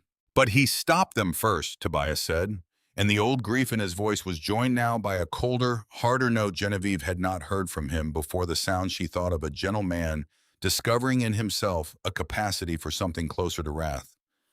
"He had them killed and made it look like the feud finally consuming itself so thoroughly that even the sheriff nearly believed it, and the whole county entirely did." It was 2 nights before the auction, riding home alone from the Penn Ranch, after a long evening spent finalizing what evidence they meant to bring forward, that Genevieve first understood how far Crowley's reach truly extended and how much danger they had already invited by moving as openly as they had. 2 riders overtook her on the dark ridge road, their horses coming up fast and close on either side of her mare, close enough that she felt real fear. Closed cold fingers around her heart before either man spoke a word. "Miss Holt." The one nearest her, a broad man with a scar through one eyebrow that she did not recognize from any face in Larkspur Hollow, touched his hat with mocking courtesy. "Mr. Crowley sends his regards and a word of friendly advice. Digging in old graves don't generally turn up nothing but grief, and a young woman alone out here of an evening might do well to remember how easy accidents happen on a dark road." She did not answer, her heart hammering, her hand tightening on the reins, and the second rider laughed low and ugly, and then, as suddenly as they had appeared, both men wheeled their horses and rode off into the darkness, leaving Genevieve alone on the ridge road with her pulse pounding and the cold certainty settling over her that Silas Crowley knew exactly what she and Tobias had discovered and exactly how close they had come to proving it. She rode the rest of the way home at a gallop and did not sleep that night, and at first light she was in the saddle again, riding for the Penn Ranch with a fear she could no longer keep contained. Tobias met her in the yard, and one look at her white, shaken face brought him across the distance between them at a run, his hands closing warm and urgent around her arms. "Genevieve, what happened?" She told him, the words tumbling out faster than she meant them to, and watched his face go through fury and fear in equal measure, watched his hands tighten protectively around her arms, as though he might by sheer will shield her retroactively from a danger already past. "That settles it," he said low and rough. "You'll not ride alone again, not until this is finished one way or another. And I think—" He hesitated, some private struggle working across his weathered face, and then, as though the decision cost him something, but was worth the cost, he said, "I think I've been telling myself these past weeks that what's growing between us is a partnership only born of necessity and old family debt neither of us chose. But that's not the whole truth of it. Genevieve and I find I no longer wish to pretend otherwise, not even to keep us both safely at arm's length from whatever grief might follow if this ends badly." Tobias. Her voice had gone unsteady, though not from fear now. I love you, he said simply, plainly the way he said most things that mattered, without ornament, without artifice. Only the bare, unguarded truth of it. I believe I have for some weeks now, though I've been too proud or too frightened or too aware of everything standing between our families to say it plainly, until this moment, when I find I cannot bear the thought of you riding home, alone into danger without you knowing first exactly how much you've come to mean to me. Genevieve felt the whole cold fear of the night before dissolve into something warmer, fiercer, more certain than anything she had felt since her father's death had first upended the whole shape of her world. I love you too, she said, and found the words came easier, truer than she had expected, as though she had been carrying them unspoken for longer than she'd let herself admit. I have since the fence line, I think, though I didn't have a name for it then, only that I no longer wanted to ride home alone at the end of each day we spent together. He kissed her, then gently, carefully there in the cold morning yard, with the Penn cattle steaming in the pasture beyond, and the whole uncertain future of both their families hanging unresolved above them. And Genevieve understood, holding to him in the pale autumn light, that whatever came at the auction 2 days hence, whatever proof they brought forward, whatever danger Silas Crowley's discovery of their investigation might yet bring down upon them both, she would face it now. Not merely as Silas Holt's daughter alone in her grief, but as a woman who had found against every teaching of her childhood a love worth the whole terrible risk of it. The county livestock auction was by long tradition the largest gathering. Larkspur Hollow saw all-year ranchers from 3 counties driving their stock in for sale. The courthouse square filled with pens and wagons and the constant lowing of cattle. The hotel and boarding houses filled past capacity with buyers and bank officers come to settle the year's accounts. It was Tobias and Genevieve had agreed the one setting in the whole territory where Silas Crowley's carefully purchased goodwill could not entirely shield him from public reckoning, if the proof they carried was strong enough to stand before so many witnesses at once. They had arranged it carefully with Sheriff Boyle in the days prior. The sheriff, once shown the full weight of evidence Peabody had helped assemble, had agreed cautiously that a public confrontation properly managed might be the surest way to force Crowley's hand before he could destroy what evidence remained or flee the territory entirely. The plan called for Boyle himself to present the forged documents formally before the circuit judge, who would be in attendance to settle several land disputes arising from the auction's business, with Genevieve and Tobias standing ready to testify to the survey records and the mortgage irregularities Peabody had uncovered. The morning of the auction dawned clear and cold, the courthouse square already filling by 7 with wagons and livestock, and the particular buzzing energy of a county's whole commercial year coming to its climax in a single crowded day.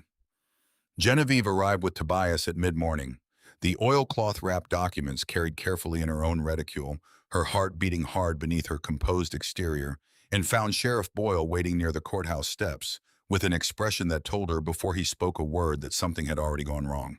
"The judge has been delayed," Boyle said low and urgent, drawing them both aside from the crowd. "Word came an hour past his carriage broke an axle on the Cheyenne Road, and he'll not reach Larkspur Hollow before tomorrow at the earliest.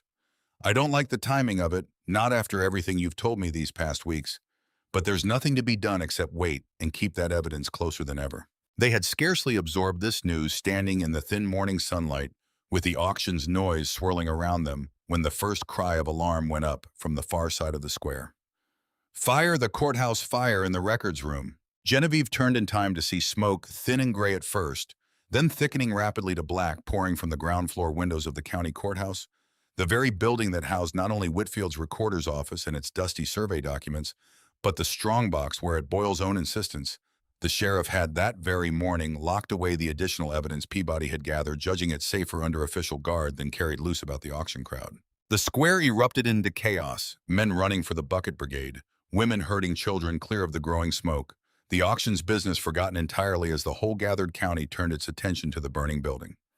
Genevieve felt Tobias's hand close hard around her arm, pulling her back from the crush of the crowd, even as his eyes fixed wide with a dawning horror on the courthouse's ground floor windows. "The records room," he said. "Genevieve, that's where Boyle locked the strongbox. If that burns, then everything we've built these past 3 weeks burns with it." Genevieve finished, cold horror washing through her. The fire moved with terrible speed through the old wooden building. And though the bucket brigade fought valiantly passing water hand to hand from the square's well in a desperate human chain, it was clear within the half hour that the ground floor at least would be entirely lost. Whitfield himself stood weeping openly at the edge of the crowd, his life's careful work of 30 years going up in smoke and cinder before his eyes. And Genevieve, watching the flames lick higher against the gray autumn sky, felt her own heart sink with a grief that went beyond the personal, the grief of watching truth itself, hard-won and carefully assembled, burn to ash before it could ever be properly told. It was in the confusion of the fire's aftermath, the flames finally beaten back by early afternoon, the ground floor gutted Whitfield's records reduced to sodden black ruin, Boyle's strongbox recovered from the wreckage, but its contents burned past all recognition that the second more terrible blow fell. Tobias Penn, Sheriff Boyle's voice when he found them standing together in the smoke-hazed square, had gone hard and formal in a way that made Genevieve's stomach turn to ice before he said another word. "I need you to come with me." "Amos, what is this?" "3 witnesses have come forward," Boyle said, and Genevieve could see in the tight, grim set of his jaw that he took no pleasure in the words, that some part of him fought against what he was being made to do, even as duty forced his hand. "3 separate witnesses, all placing you near the courthouse's east door, not 20 minutes before the fire broke, carrying what one of them swears was a can of coal oil. I don't know what to make of it, Tobias, and God knows I've come to think better of you these past weeks than I ever expected to think of a Penn. But 3 witnesses is 3 witnesses, and with the judge already delayed and a public outcry building, I've got no choice but to hold you for questioning." "He didn't do this." Genevieve's voice came out fierce and unsteady in equal measure, her hand tightening on Tobias's arm, as though she might by sheer will hold him beside her against whatever was coming. "Amos, he was with me the whole morning from the moment we arrived at the square. He never went near the east door." "Were you together every single minute, Miss Holt?" Boyle asked, not unkindly, but with the careful patience of a lawman who had already turned the question over himself. "Every minute, without a moment's separation from the time you arrived until the fire broke." And Genevieve, casting her mind back with desperate sinking honesty, could not quite say that they had been there, had been perhaps a quarter hour while Tobias went to see about stabling their horses more securely before the crush of the crowd, when she had waited alone near the auction pens and could not in perfect truth account for every step he had taken in that span of time. "That's not proof of anything," she said, but her voice had gone thinner, and she saw Tobias's face watching her falter go pale with a grief that had nothing to do with his own arrest, and everything to do with the fear plain and terrible in his eyes, that even she might come to doubt him.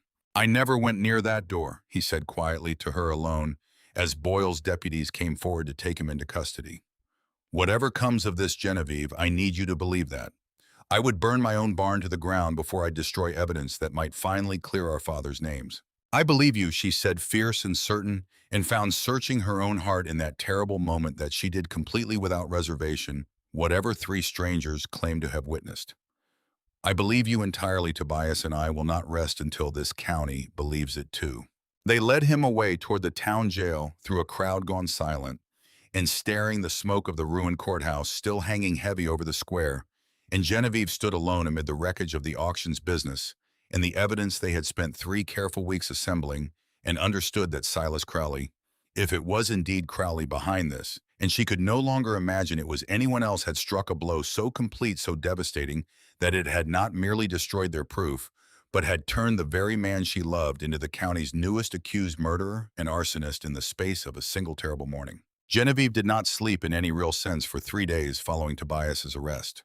She spent the daylight hours moving through Larkspur Hollow like a woman possessed of a single fixed purpose, calling on every soul who might know something, however small, that could clear his name, and the nights sitting in the cold front room of her own house, turning over every scrap of evidence they had gathered, searching for some thread she had missed, some proof strong enough to undo 3 witnesses' damning testimony. It was Ruth in the end who gave her the thread that mattered most. "There's an old man," Ruth said on the 3rd evening, setting down a cup of tea. Genevieve had let go entirely cold beside her untouched supper. "Name of Cyrus Doggett, served as deputy under old Sheriff Nathaniel Yarrow, back before Amos Boyle ever pinned on a badge, must be 25 years back now, maybe more. He's near 90 lives alone out past the Bergstrom place, and I recall my own mother saying once that Yarrow kept a journal his whole career, every case he ever worked, and that Doggett had it still after Yarrow passed because there was no family left to claim it. A journal. Genevieve repeated slowly, something stirring in her chest that she did not yet dare call hope. From 25 years back. That would reach nearly to the time of the original survey dispute, Ruth 1864-1866, if Yarrow investigated anything of that old wrong between our two families. I don't say it will help you, Ruth said gently, only that it's a thread worth pulling, dear girl, and you've precious few threads left to pull. Genevieve rode out to Cyrus Doggett's small weathered homestead the following morning and found the old man sitting on his porch wrapped in a heavy quilt. Despite the daylight, his eyes clouded with age, but sharp still in the particular way of very old men who have outlived most of what once troubled them, and have therefore grown unafraid to speak plainly of what remains. Silas Holt's girl, he said before she had even properly introduced herself, studying her face with an attention that made her wonder what he saw there. You've the look of your grandmother about the eyes. She was a fine woman, your grandmother. Died too young. Mr. Doggett, I've come because I understand you may hold Sheriff Yarrow's old journals. I'm looking for anything he might have recorded 20 years back or more, touching on my family and the Penn family and old land dispute, or anything that might explain how our two families came to hate each other so completely. Doggett was quiet a long moment, his clouded eyes drifting to some middle distance that held Genevieve's sense memories far older and heavier than she had yet imagined. I've got the journals, he said finally. Every one Yarrow ever kept. Told myself for 20 years I'd burn them, rather than let certain pages see daylight, on account of a promise I made him before he died, that some things were better left buried for the peace of families who'd already suffered enough. But I'm 90 years old, Miss Holt, and I've buried nearly everyone that promise was meant to protect. And I find sitting here of a morning, with not much longer left to me, that I no longer believe in the wisdom of my own old promise. He rose slow and careful and shuffled into the dim interior of his small house, returning some minutes later with a stack of worn leather-bound journals that he set into Genevieve's hands with a solemnity that told her before she had opened a single page that whatever these books held would change everything. Page marked with a ribbon near the back of the last one, Doggett said. Read it here if you've the stomach, or take it home and read it alone. But once you've read it, Miss Holt, there's no unreading it, and I'd have you know that before you begin. Genevieve found the ribbon page with hands that had begun once more to tremble and read in Sheriff Nathaniel Yarrow's own careful hand an account written the very week of Silas Holt and Elias Penn's deaths, 20 years of buried truth finally surfacing beneath the old man's porch in the thin autumn sunlight. This night, October the 9th, I was summoned to investigate the deaths of Silas Holt and Elias Penn, found each shot from a distance near a half-mile apart upon the ground where their two properties meet along Cedar Creek. The town believes, and will likely go on believing, that these two men finally met in the dark to settle 20 years of hatred with pistols and killed each other in the exchange. I know this to be false, for I have examined both bodies and found neither man carried a discharged firearm, nor powder residue upon his hands, nor any wound consistent with a face-to-face exchange of fire. Both men were shot from concealment by a rifle by someone who never came near enough to be seen or challenged. I have found, moreover, upon Elias Penn's person a folded letter which I reproduce here in full, for I do not trust myself to carry the knowledge of it alone, and I fear, given who I suspect stands behind this night's work, that I may not live long myself to see justice properly done. Genevieve's breath caught her eyes racing ahead to the transcribed letter that followed, and what she read there struck her with a force greater than any single revelation the past month had yet delivered. Elias, I write in haste as the hour we agreed upon draws near. I have found proof enough at last of what was truly done to both our families these 20 years past, and I mean to lay it before you tonight in full, that we might settle between us as men and as neighbors what our own foolish pride and another man's patient scheming kept us from settling honestly for far too long. I propose this, that we unite what remains of both our lands and both our herds into a single holding, that our children might inherit not a war, but a partnership, and that we sign this very night before witnesses, if we can gather them, a paper binding our two families together. In fact, as well as in the fellowship, I believe we both in our secret hearts have long wished we had never lost. I have drawn up such an agreement already and carry it with me tonight. Meet me at the creek bend at the appointed hour. Old friend, and let us finish tonight. 20 years of a fight that was never truly ours to fight at all. Silas. Genevieve read the letter 3 times before she could trust her own eyes. Tears running freely down her face, now unchecked, unashamed, and understood at last the full and terrible shape of the truth Sheriff Yarrow had buried for 20 years. Their fathers had not died as enemies. They had died as men on the very threshold of reconciliation, old friends in their secret hearts meeting in the dark, to sign away 20 years of manufactured hatred, ambushed and murdered, within sight of the very peace they had finally found the courage to make by someone who could not afford to let that peace be made at all. "Who did it, Mr. Doggett?" she asked, her voice breaking. "Who did Yarrow suspect?" The old man's clouded eyes met hers steady now despite their age, and he spoke a name that confirmed with a terrible finality everything she and Tobias had already begun to fear. "Silas Crowley," Doggett said. "Yarrow suspected him from the first on account of the rifle work, too clean, too professional for any local man to have managed it, and Crowley had even then the means to hire such work done. But Yarrow died himself not 3 months after writing that page, thrown from his horse on a road he'd ridden 1,000 times safely before, and I never believed that fall was accident either. Though I'd no proof to stand against a man of Crowley's standing and a young family of my own to think of, and so I buried the journals and buried my promise to speak of it and let 20 more years of hatred grow unchallenged atop 2 men's murder because I was afraid Miss Holt and I have regretted that fear near every day since." Genevieve rode back toward Larkspur Hollow with Yarrow's journal clutched against her chest beneath her cloak, tears freezing nearly to ice upon her cheeks. In the cold wind, her heart a chaos of grief and fury and a fierce, rising hope. Because at last, she held proof enough not only to clear Tobias Penn's name of arson and murder both, but to unmask, before the whole gathered county, the true architect of 20 years of manufactured tragedy. Sheriff Boyle read Yarrow's journal entry twice, through his face growing grimmer with each line, and when he finally looked up from the worn pages, his jaw was set with the particular hard resolve of a lawman who has just understood how thoroughly he has been deceived and means to see the deception undone whatever it costs him. "This changes everything," he said quietly. "If Yarrow's account holds, and I've no reason left to doubt an old lawman's dying testimony written in his own hand the very week of the murders, then Tobias Penn couldn't have started that courthouse fire because he's near certainly innocent of the crime the whole fire was set to conceal in the first place. Somebody wanted that evidence burned before it ever reached the judge and framed Tobias in the same stroke, killing 2 purposes with 1 blaze." "Then release him," Genevieve said, fierce and unwavering. "Amos, please, whatever proof you need to satisfy the judge, I'll help you gather it. But Tobias has sat in that cell 3 days for a crime Silas Crowley committed to protect his own murder of 2 innocent men." Boyle was already reaching for his keys. "I'll release him on my own authority, pending the judge's return, and I'll take full responsibility for that decision before the circuit court if it comes to it." "But Miss Holt, Genevieve, we'll need more than an old journal to bring down a man like Crowley in open court.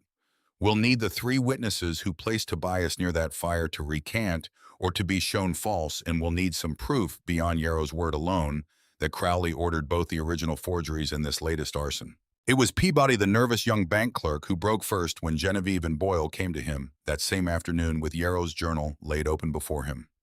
Peabody, who had already risked so much simply comparing old signatures and who confessed now, white-faced and trembling, that he had been approached only 2 days prior by a stranger offering him $50 more money than he earned in half a year to alter certain bank records regarding the Penn mortgage's true history, an offer he had in a fit of conscience he had not entirely trusted himself to maintain, refused. "He said, if I didn't take the money quiet," Peabody admitted, "there'd be men less quiet about asking again. I've been sick with fear ever since Sheriff not knowing what to do." "Did he give a name?" Boyle asked. "No name, but he wore a fine coat better than any local ranchers and spoke with an Eastern accent. And I've since learned that man calling himself Wendell Ash has been seen dining at Mr. Crowley's own table twice this month, passed at the Hollow Hotel, where a man of Crowley's standing rarely troubles himself to entertain a mere land agent, unless there's a good deal more between them than business alone." This, together with Yarrow's journal, together with the original forged mortgage document Genevieve had recovered from her father's desk, mercifully kept safe at home, rather than lost to the courthouse fire, gave Boyle enough at last to act. He rode that same evening to secure Wendell Ash himself, finding the agent packing hastily to leave the county on the evening stage, a discovery that spoke, Boyle said, grimly louder than any confession of a man who had learned his employer's careful schemes were beginning to unravel. Ash, faced with the weight of evidence and the very real prospect of hanging alone for crimes he had committed at another man's direction, broke within a single night in the jail cell that had until that morning held Tobias Penn. Crowley ordered it all. Ash confessed in a statement Boyle took down carefully by lamplight.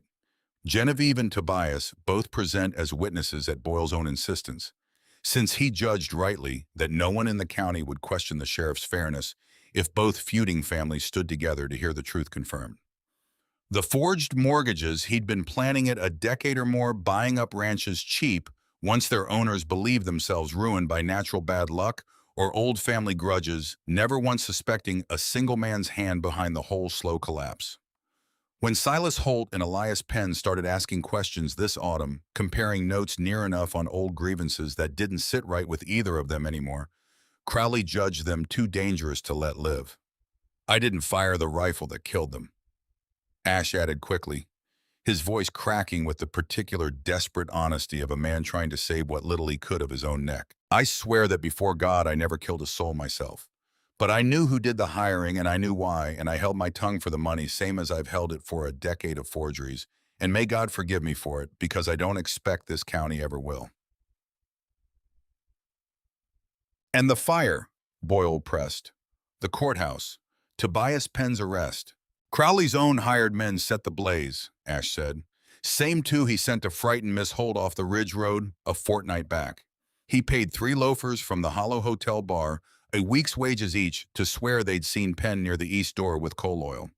None of it true, not a word, but enough to muddy the waters and buy Crowley time to see whatever remained of the evidence destroyed before the judge could examine it properly." It was full dark by the time Boyle had what he needed: a signed confession from Ash Yarrow's journal, Peabody's testimony, the original forged mortgage document, and enough corroborating threads to satisfy even a cautious circuit judge. And he rose from his desk with the particular grim energy of a lawman finally ready to make an arrest. He had circled for weeks without daring to move. "I want you both to come with me," he said to Genevieve and Tobias. "Not into danger, but as witnesses. The whole county will trust, since God knows there's precious few in Larkspur Hollow who haven't taken some kindness from Silas Crowley's purse these past years, and I'll need faces the town believes standing beside me when I bring him in." They rode together through the cold, clear autumn night toward Crowley's grand ranch house at the edge of town. Genevieve and Tobias, Sheriff Boyle, and 2 deputies. Peabody trembling, but resolute in their company, having insisted to everyone's surprise that he meant to see this through to its end, rather than hide behind his earlier fear, and found Silas Crowley himself in his study, a glass of good whiskey at his elbow. Entirely unsurprised, it seemed, to see them arrive. "Sheriff Boyle," Crowley said, rising from his chair with the same easy, practiced warmth he had shown at the church social, though something colder moved now beneath the surface of it, some final mask beginning at last to slip. "And Miss Holt and young Mr. Penn. I confess I wondered how long it might take the 2 of you to piece it together. Longer than I expected, if I'm honest. Your fathers managed it a good deal faster, though it cost them rather more." "Silas Crowley," Boyle said, his voice hard and formal, "I'm placing you under arrest for the murders of Silas Holt and Elias Penn for conspiracy to defraud and forge legal documents across a decade or more, and for arson and subornation of false testimony against Tobias Penn. You'll come with us now, quietly or not quietly, whichever you prefer, but you will come." Crowley's easy composure did not entirely crack. Not even then, though something old and tired moved briefly behind his pale eyes. The look Genevieve thought of a man who had gambled everything on patience and cunning for the better part of 20 years and had at the very last been undone by 2 young people's stubborn refusal to accept the war they had inherited as anything other than a lie worth unraveling. 20 years, Crowley said almost to himself as the deputies moved to take him. "I built this so carefully. Every ruined ranch, every forged signature, every grudge I fed just enough to keep 2 proud old fools hating each other instead of comparing notes." His eyes moved to Genevieve and Tobias, standing together in the doorway, and something almost like admiration, bitter and cold, crossed his face. "And it took the both of you falling in love to undo it. There's a particular cruelty in that, don't you think, Miss Holt? That the very peace I murdered your fathers to prevent should be the thing in the end that brought me down." They led him out into the cold night in irons, the grand house behind him, gone suddenly small and hollow-seeming in the moonlight, and Genevieve standing beside Tobias, with his hand closed warm and steady around hers, felt the full weight of 20 years manufactured tragedy finally begin to lift from her shoulders. Though she knew even in that moment of triumph that the harder work of rebuilding what Crowley's decade of quiet ruin had broken still lay entirely ahead of them both. News of Silas Crowley's arrest traveled through Larkspur Hollow with a speed that made the earlier gossip about Genevieve and Tobias seem in retrospect like the merest ripple before a flood. By the following Sunday, the whole county had heard some version of the truth that the 20-year feud between the Holts and the Penns had never been a true feud at all, but a lie manufactured and carefully tended by the wealthiest man in the county who had murdered two decent men the very night they'd found the courage to end it. The reckoning that followed was not simple, nor was it swift. Families who had spent 2 decades taking sides in a war that had never truly existed found themselves forced to reconsider not merely their opinion of the Holts and the Penns, but the whole comfortable architecture of loyalty and suspicion they had built their small-town lives around. Mrs. Ambrose, who had been so quick to caution Genevieve against keeping company with a Penn, called at the Holt farm that first week with a basket of preserves and an apology so thoroughly abashed that Genevieve found herself against her own better judgment, forgiving the woman almost entirely on the spot. "I ought to have known better," Mrs. Ambrose said, wringing her hands over the kitchen table. "I ought to have wondered all these years why two decent families hated each other so completely and never once questioned why. I'm ashamed of myself, Miss Holt, and I hope you'll forgive an old woman's foolish gossiping heart." "There's nothing to forgive that the whole county didn't share equally," Mrs. Ambrose, Genevieve said with more grace than she entirely felt, though she found examining her own heart that holding a grudge against a town's collective foolishness served no purpose but to feed the very cycle of resentment that had already cost her family so dearly. "We were all deceived together. Best we all learned together, too." Hank Muller, who had warned Tobias so bluntly outside the feed store, came to the Penn Ranch that same week and stood in the yard turning his hat in his hands with an awkwardness Genevieve found strangely touching in so gruff a man. "I owe you an apology, son," he said to Tobias, "and your father's memory owes considerably more than that. I knew Elias 30 years, and I let a lie about his character sit unquestioned in my own head near half that time, simply because it was easier than wondering who might profit from two good men hating each other. I'm sorry for it, and I mean to say so plain to anyone in this county who'll still listen, because your father deserves better than what we all let ourselves believe of him." But it was the practical reckoning that pressed hardest in the weeks that followed for whatever moral vindication the truth had brought both families. It had not in itself paid off the $11,000 note still hanging over the Penn Ranch, nor restored the 41 head of cattle to the 600 his grandfather had once run or undone a decade of quiet engineered decline. It was Genevieve who first proposed the solution, sitting at Tobias's kitchen table one cold evening, with the ranch's account book spread between them, her own poultry farm's ledgers laid alongside for comparison. "My egg business has grown steadily these 6 years," she said, tracing the columns of steady, unglamorous profit with a careful finger. "It will never make either of us rich, Tobias, but it's solid and it's grown a fair reserve these past 2 seasons that my father, God rest him, was too proud and too consumed by his own grievance to ever think of putting toward anything but hoarding against hard times that never quite came. I mean to sell a portion of that reserve and the breeding stock alongside it to clear enough of the bank's note that the rest becomes manageable on honest ranch income alone." "Genevieve, I can't ask that of you." "You haven't asked it," she said, meeting his eyes steadily. "I'm offering it freely because I've come to believe our two families were never meant to stay divided by an old wrong. Neither of us created, and because I find I would rather build something together with what we both have than watch you lose everything your father and grandfather built while I sit comfortable and separate on the other side of a mended fence, telling myself it isn't truly my concern." He was quiet a long moment, his jaw working with the particular struggle of a proud man accepting help. He had been raised to believe a man ought never need. "My father spent the last month of his life," he said finally, "trying to unite our two families, in fact, not merely in fellowship. If I refuse your help now out of pride alone, I think I'd be dishonoring exactly what he died trying to accomplish." "Then let's honor it properly," Genevieve said, and reached across the table to take his hand, and felt in the warm, steady clasp of it the particular certainty of two people no longer building a fragile truce, but a genuine and lasting partnership. The literal work of rebuilding proceeded alongside the practical through that whole hard Nebraska winter, As the note was gradually settled and the Penn herds slowly, carefully rebuilt with stock, Genevieve's reserve helped purchase them. Two of them worked together most evenings and every Sunday afternoon mending what remained of the old boundary fence along Cedar Creek.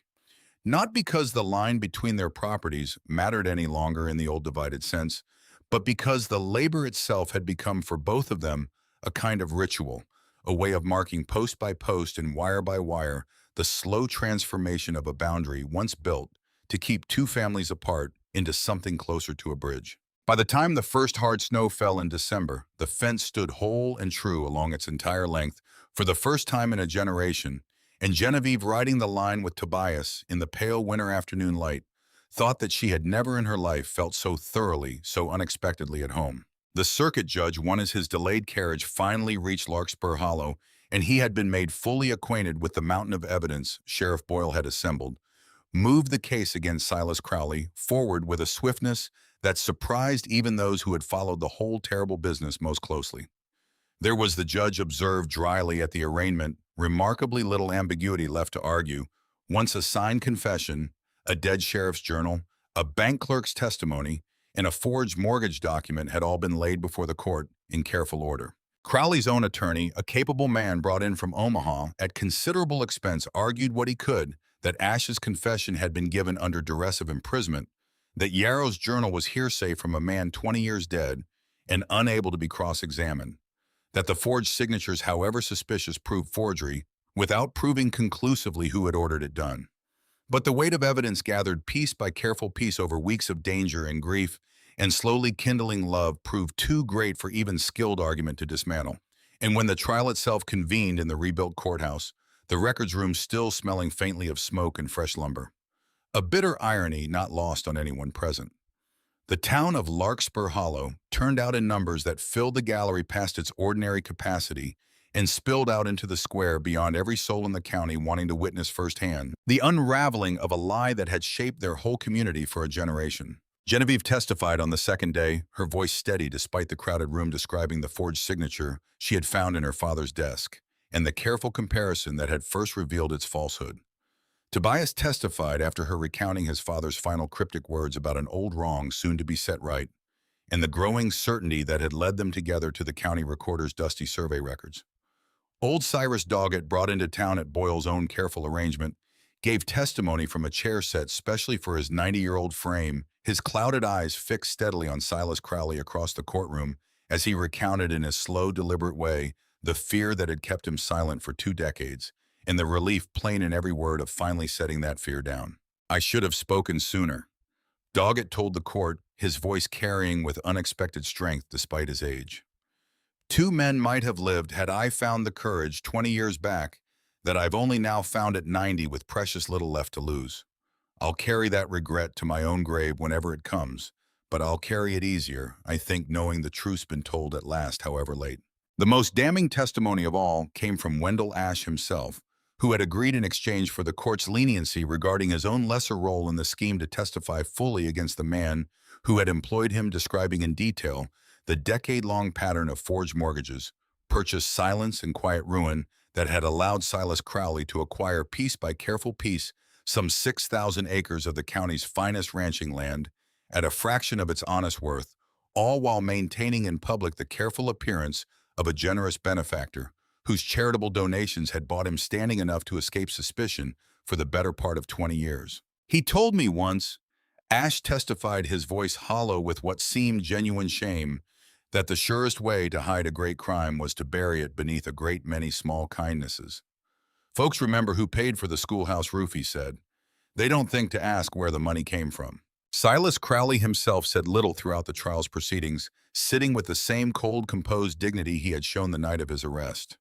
Though Genevieve, watching him closely from the witness gallery, thought she saw, as the evidence mounted day by day, something in his bearing grow smaller, not broken precisely, but diminish the particular deflation of a man who has spent 2 decades believing himself cleverer than the whole world around him, only to discover at the last that patience and cunning could be undone by 2 young people's stubborn refusal to accept an inherited lie.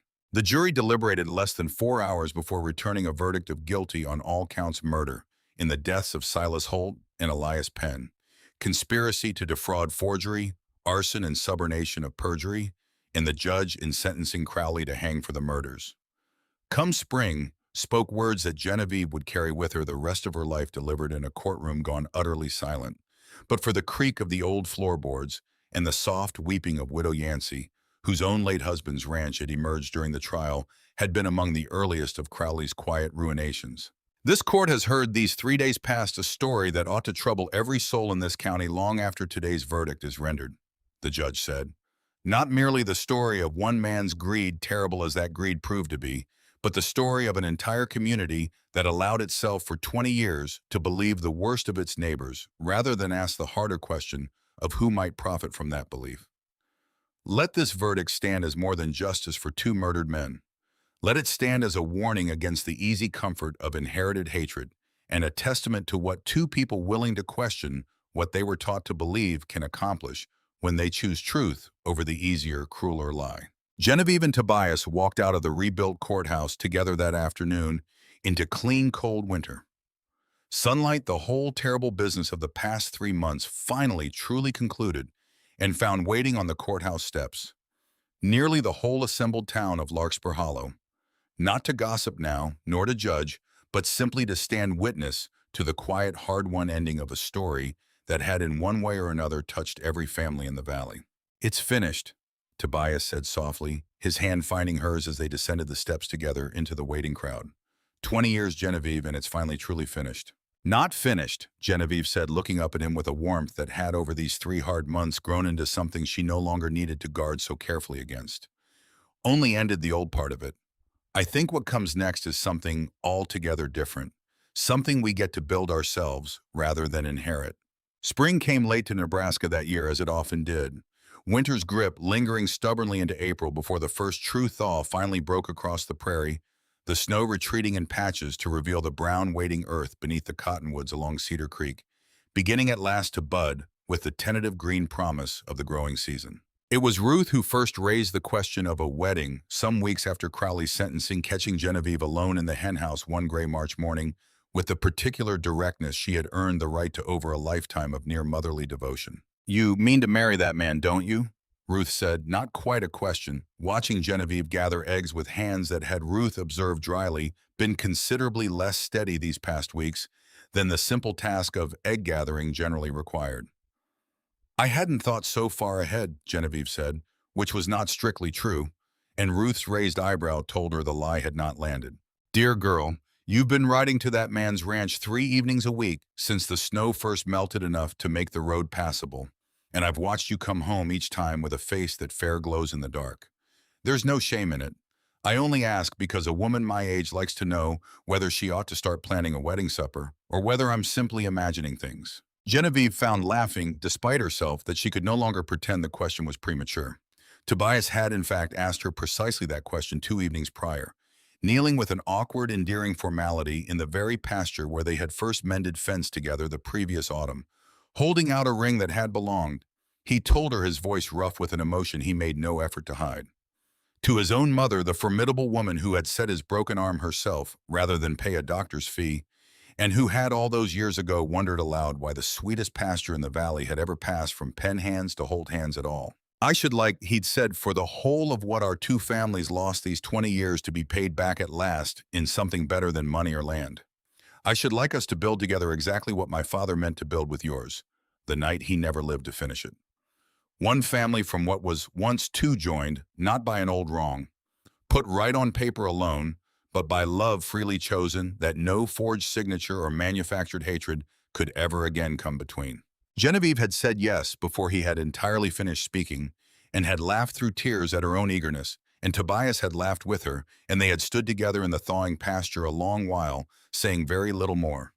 The whole of it needing, she thought, no further ornament than the plain fact of 2 hands joined, and 2 hearts at last entirely certain.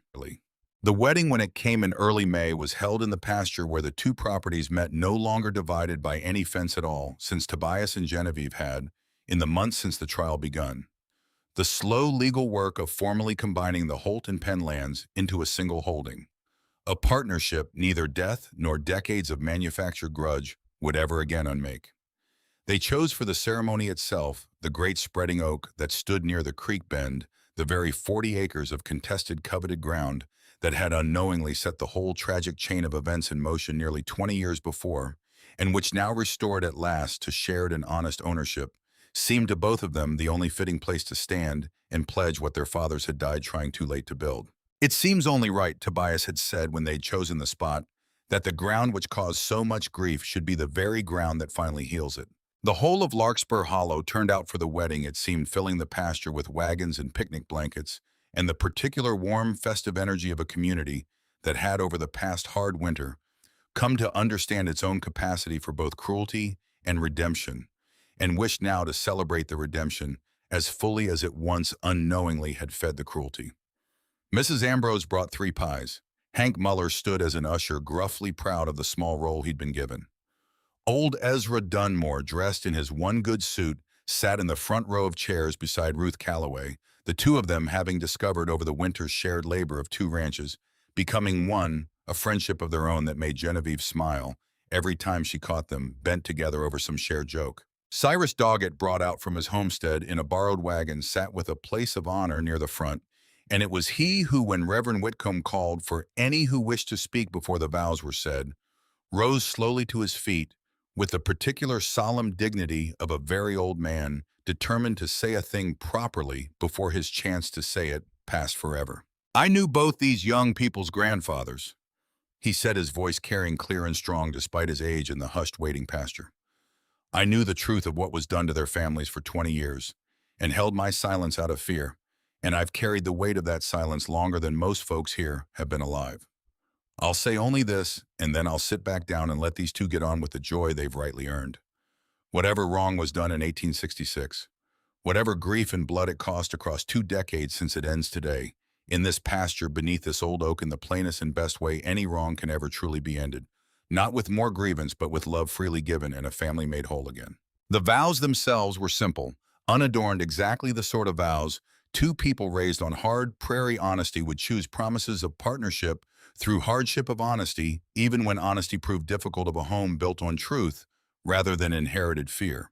And when Reverend Whitcomb finally pronounced them husband and wife beneath the great spreading oak with the whole reunited county, looking on, Genevieve felt the last faintest shadow of her father's 20-year grief lift finally and completely from her heart, replaced by something warmer and more certain than she had believed herself capable of feeling again after the terrible gray morning of the double funeral nearly 8 months before. Tobias kissed her there beneath the oak's new spring leaves, gentle and sure, and the whole gathered crowd broke into applause and calling, and the particular joyful noise of a community celebrating, not merely a marriage but its own hard-won deliverance from a lie, 2 decades in the telling.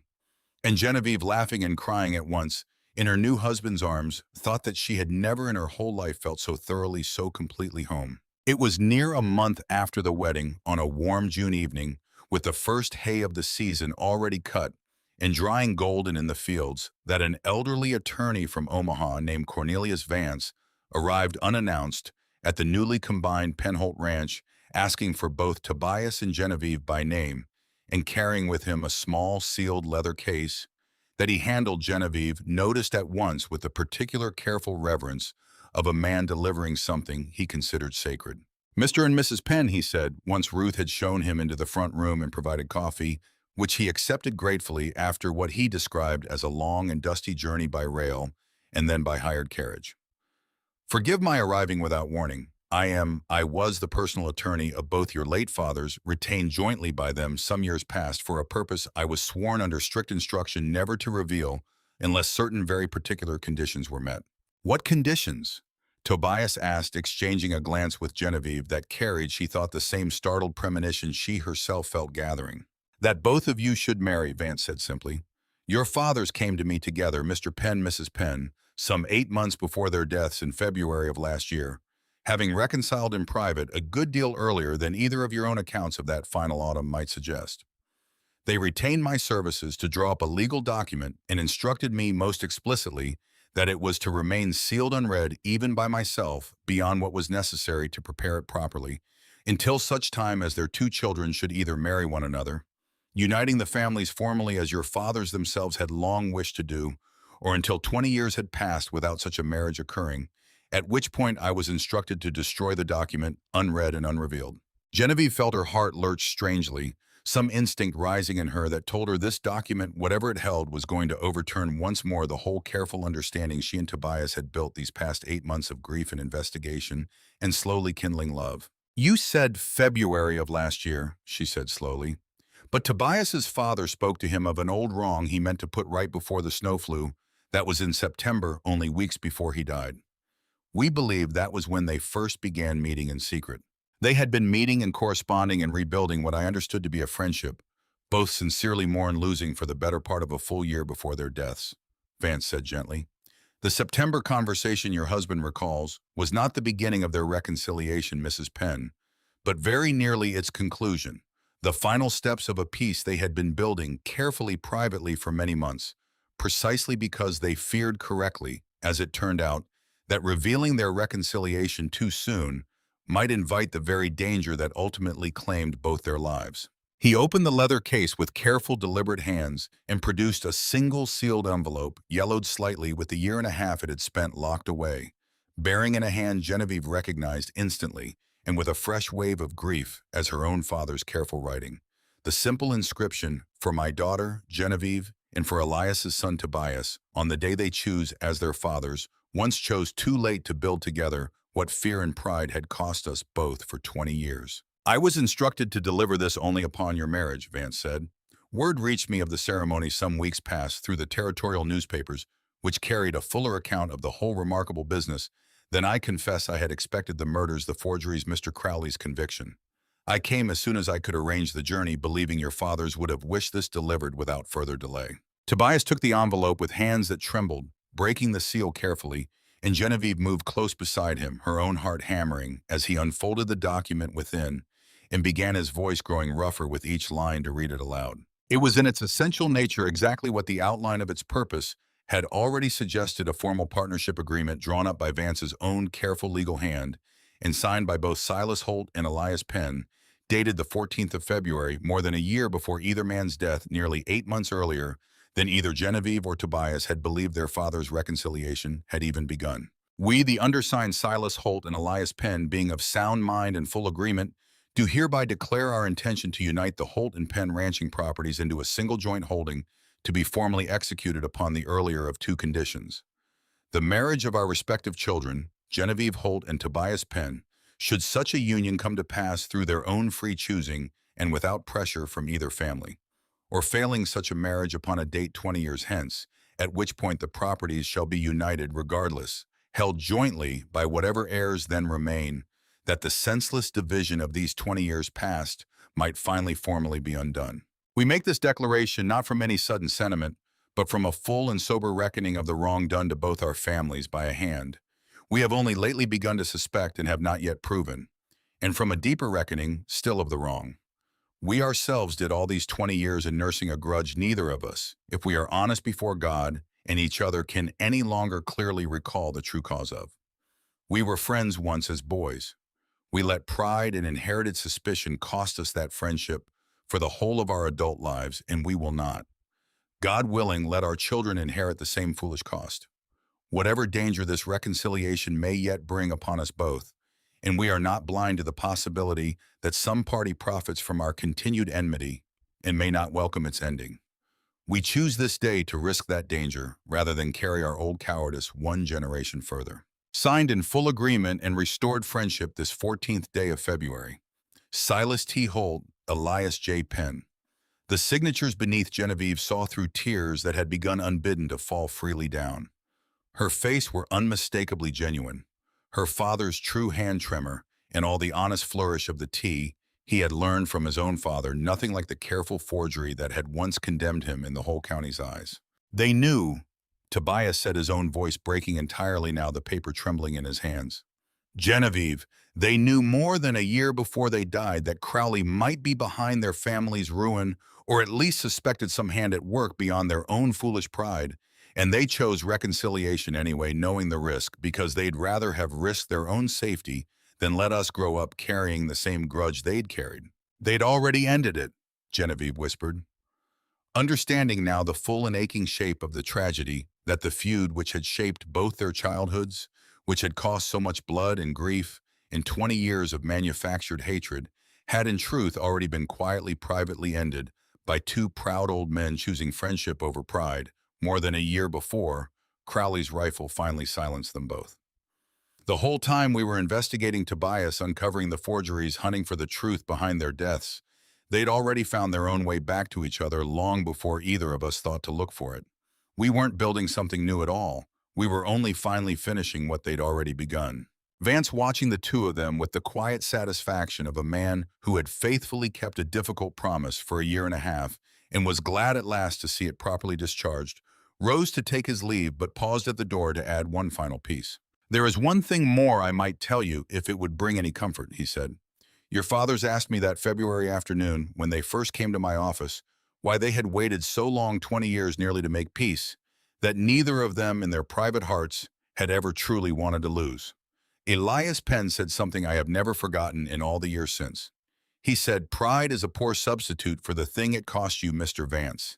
And the tragedy of it is a man rarely notices the substitution until the true thing is nearly beyond recovering.' I think watching the two of you these past minutes that whatever grief this whole business has cost you both, you've recovered the true thing rather more completely than either of your fathers managed to in their own difficult season. I think they would be very glad of that if they could see it." He left them alone in the golden June evening light, the signed partnership agreement resting on the table between them alongside Silas Holt's letter and the whole weight of two families' 20-year history, and Genevieve and Tobias sat together a long while in the quiet aftermath, saying little, needing little more than each other's presence and the settled certain understanding that whatever they built together, now they built not merely as two people who had fallen in love against the shadow of an old feud, but as the true and rightful inheritors of a peace their own fathers had died tragically, just short of seeing fully realized. A year turned and then most of another, and the combined Penholt ranch, known now simply by common usage across the whole county as Cedar Bend, after the once contested pasture where the great oak stood and where Genevieve and Tobias had spoken, their vows grew steadily into the kind of prosperous, well-run holding that both dead fathers had once in their separate and divided ways dreamed their own single ranches might someday become. The cattle herd, rebuilt patiently through two careful breeding seasons, numbered past 300 head, by the second spring grazing across pasture that no longer knew any fence line at all between what had once been Holt ground and Penn ground. Genevieve's poultry operation had grown alongside it. The eggs from Cedar Bend now shipped as far as Omaha, and commanding Hollis Ambrose was fond of telling anyone who would listen the finest price of any producer in 3 counties on account of what he called, with the particular exaggeration small-town merchants favor, a certain unmistakable sweetness the hens hereabouts seem to have taken on now that peace has settled over the whole valley. Genevieve liked to think there was something true buried in Hollis's foolish flattery, even if hens could not strictly taste the difference between a valley at war with itself and a valley at peace. She knew at least that she herself had never worked her small corner of the world with a lighter heart, gathering eggs each dawn beside a husband who had become, in the 2 years since their marriage, not merely a partner in the practical business of ranching, but the truest friend and companion she had ever known or expected to know. Ruth Calloway and Ezra Dunmore had married the previous autumn in a quieter ceremony than the young couple's own, but no less joyful for its modesty. The two of them having discovered in the shared work of turning 2 grieving households into one, thriving one, an affection neither had thought to look for so late in life. They lived now in the small cottage Tobias had built for them, near the main house, close enough for daily company, far enough for privacy, and Genevieve counted their happiness among the sweetest fruits of the whole hard business the past 2 years had brought. Cyrus Doggett had died peacefully that winter at 92. In his own bed was Sheriff Boyle himself sitting beside him at the end, and had been buried at his own explicit request, not in the town cemetery among strangers, but in the small plot Genevieve and Tobias kept near the great oak close by the graves of both their fathers, a final resting place he had asked for. He told Boyle in his last lucid hours, because he wished to lie at the end among the people whose truth he had finally found the courage to tell, rather than among the silence he had kept for 2 decades before. Silas Crowley had been hanged that first spring quietly before a smaller gathering than his trial had drawn most of the county, having found by then that the satisfaction of justice done brought less pleasure than the harder, better satisfaction of watching two ruined families slowly, steadily rebuild what his greed had nearly destroyed. Genevieve did not attend the hanging. She had by then no further need of that particular reckoning, having found the truer justice she sought not in Crowley's death, but in the life she and Tobias had built in its aftermath. On a warm May evening, near the second anniversary of their wedding, Genevieve stood beneath the great spreading oak with her husband's arm around her shoulders, watching the sun go down, gold and soft, across the reunited pastures of Cedar Bend, the cattle grazing peaceful and unhurried in the long light, the hens settling for the night in the coops that stood now closer to the old pen barn than to the original Holt hen house, the two properties so thoroughly merged in daily practice that Genevieve sometimes had to remind herself with a small private smile that there had ever been a boundary here at all. "Do you ever wonder," she asked Tobias softly, "what our fathers would make of all this if they could see it?" Tobias was quiet a moment, considering the question with the same careful thoroughness she had loved in him from their very first conversation at the fallen fence line nearly 2 years past now. "I think," he said finally, "they'd be glad most of all that we finished what they started and finished it not out of duty to their memory, but because we found in the finishing something worth keeping for its own sake." I think that's the whole of what forgiveness and reconciliation are truly for Genevieve, not merely to settle old accounts, but to make room for something new and better to grow in the space the old grievance once occupied. Genevieve leaned into him, watching the last light fade gold and rose across the wide Nebraska sky, and thought of two graves beneath a gray morning sky nearly 2 years past, and of a rifle shot cracking across a cemetery, and of a fence fallen down in 3 places along a creek that no longer marked any division at all, and felt in the warm circle of her husband's arm the whole long, hard, beautiful journey from that first terrible morning to this quiet golden evening settle into something she recognized at last as simple and complete contentment. The two graves at the cemetery's edge, side by side beneath their shared and finally fully lettered headstone, no longer told a story of enemies buried together by grim circumstance. They told instead exactly what Cyrus Doggett had promised they would that day beneath the old oak when he rose to speak before the wedding vows were said, the story of two friends whose final quiet sacrifice, choosing truth and reconciliation, even at the cost of their own lives, had allowed their children to build at last the future. Both fathers had died just short of living to see. And beneath the great oak at Cedar Bend, where the contested pasture had finally become, after 20 years of grief in one long season of courage, simply and completely home, the next generation of Holts and Penns would grow up knowing no feud at all, only the steady, sweet, hard-won peace their parents had crossed through fire and forgiveness to secure for them.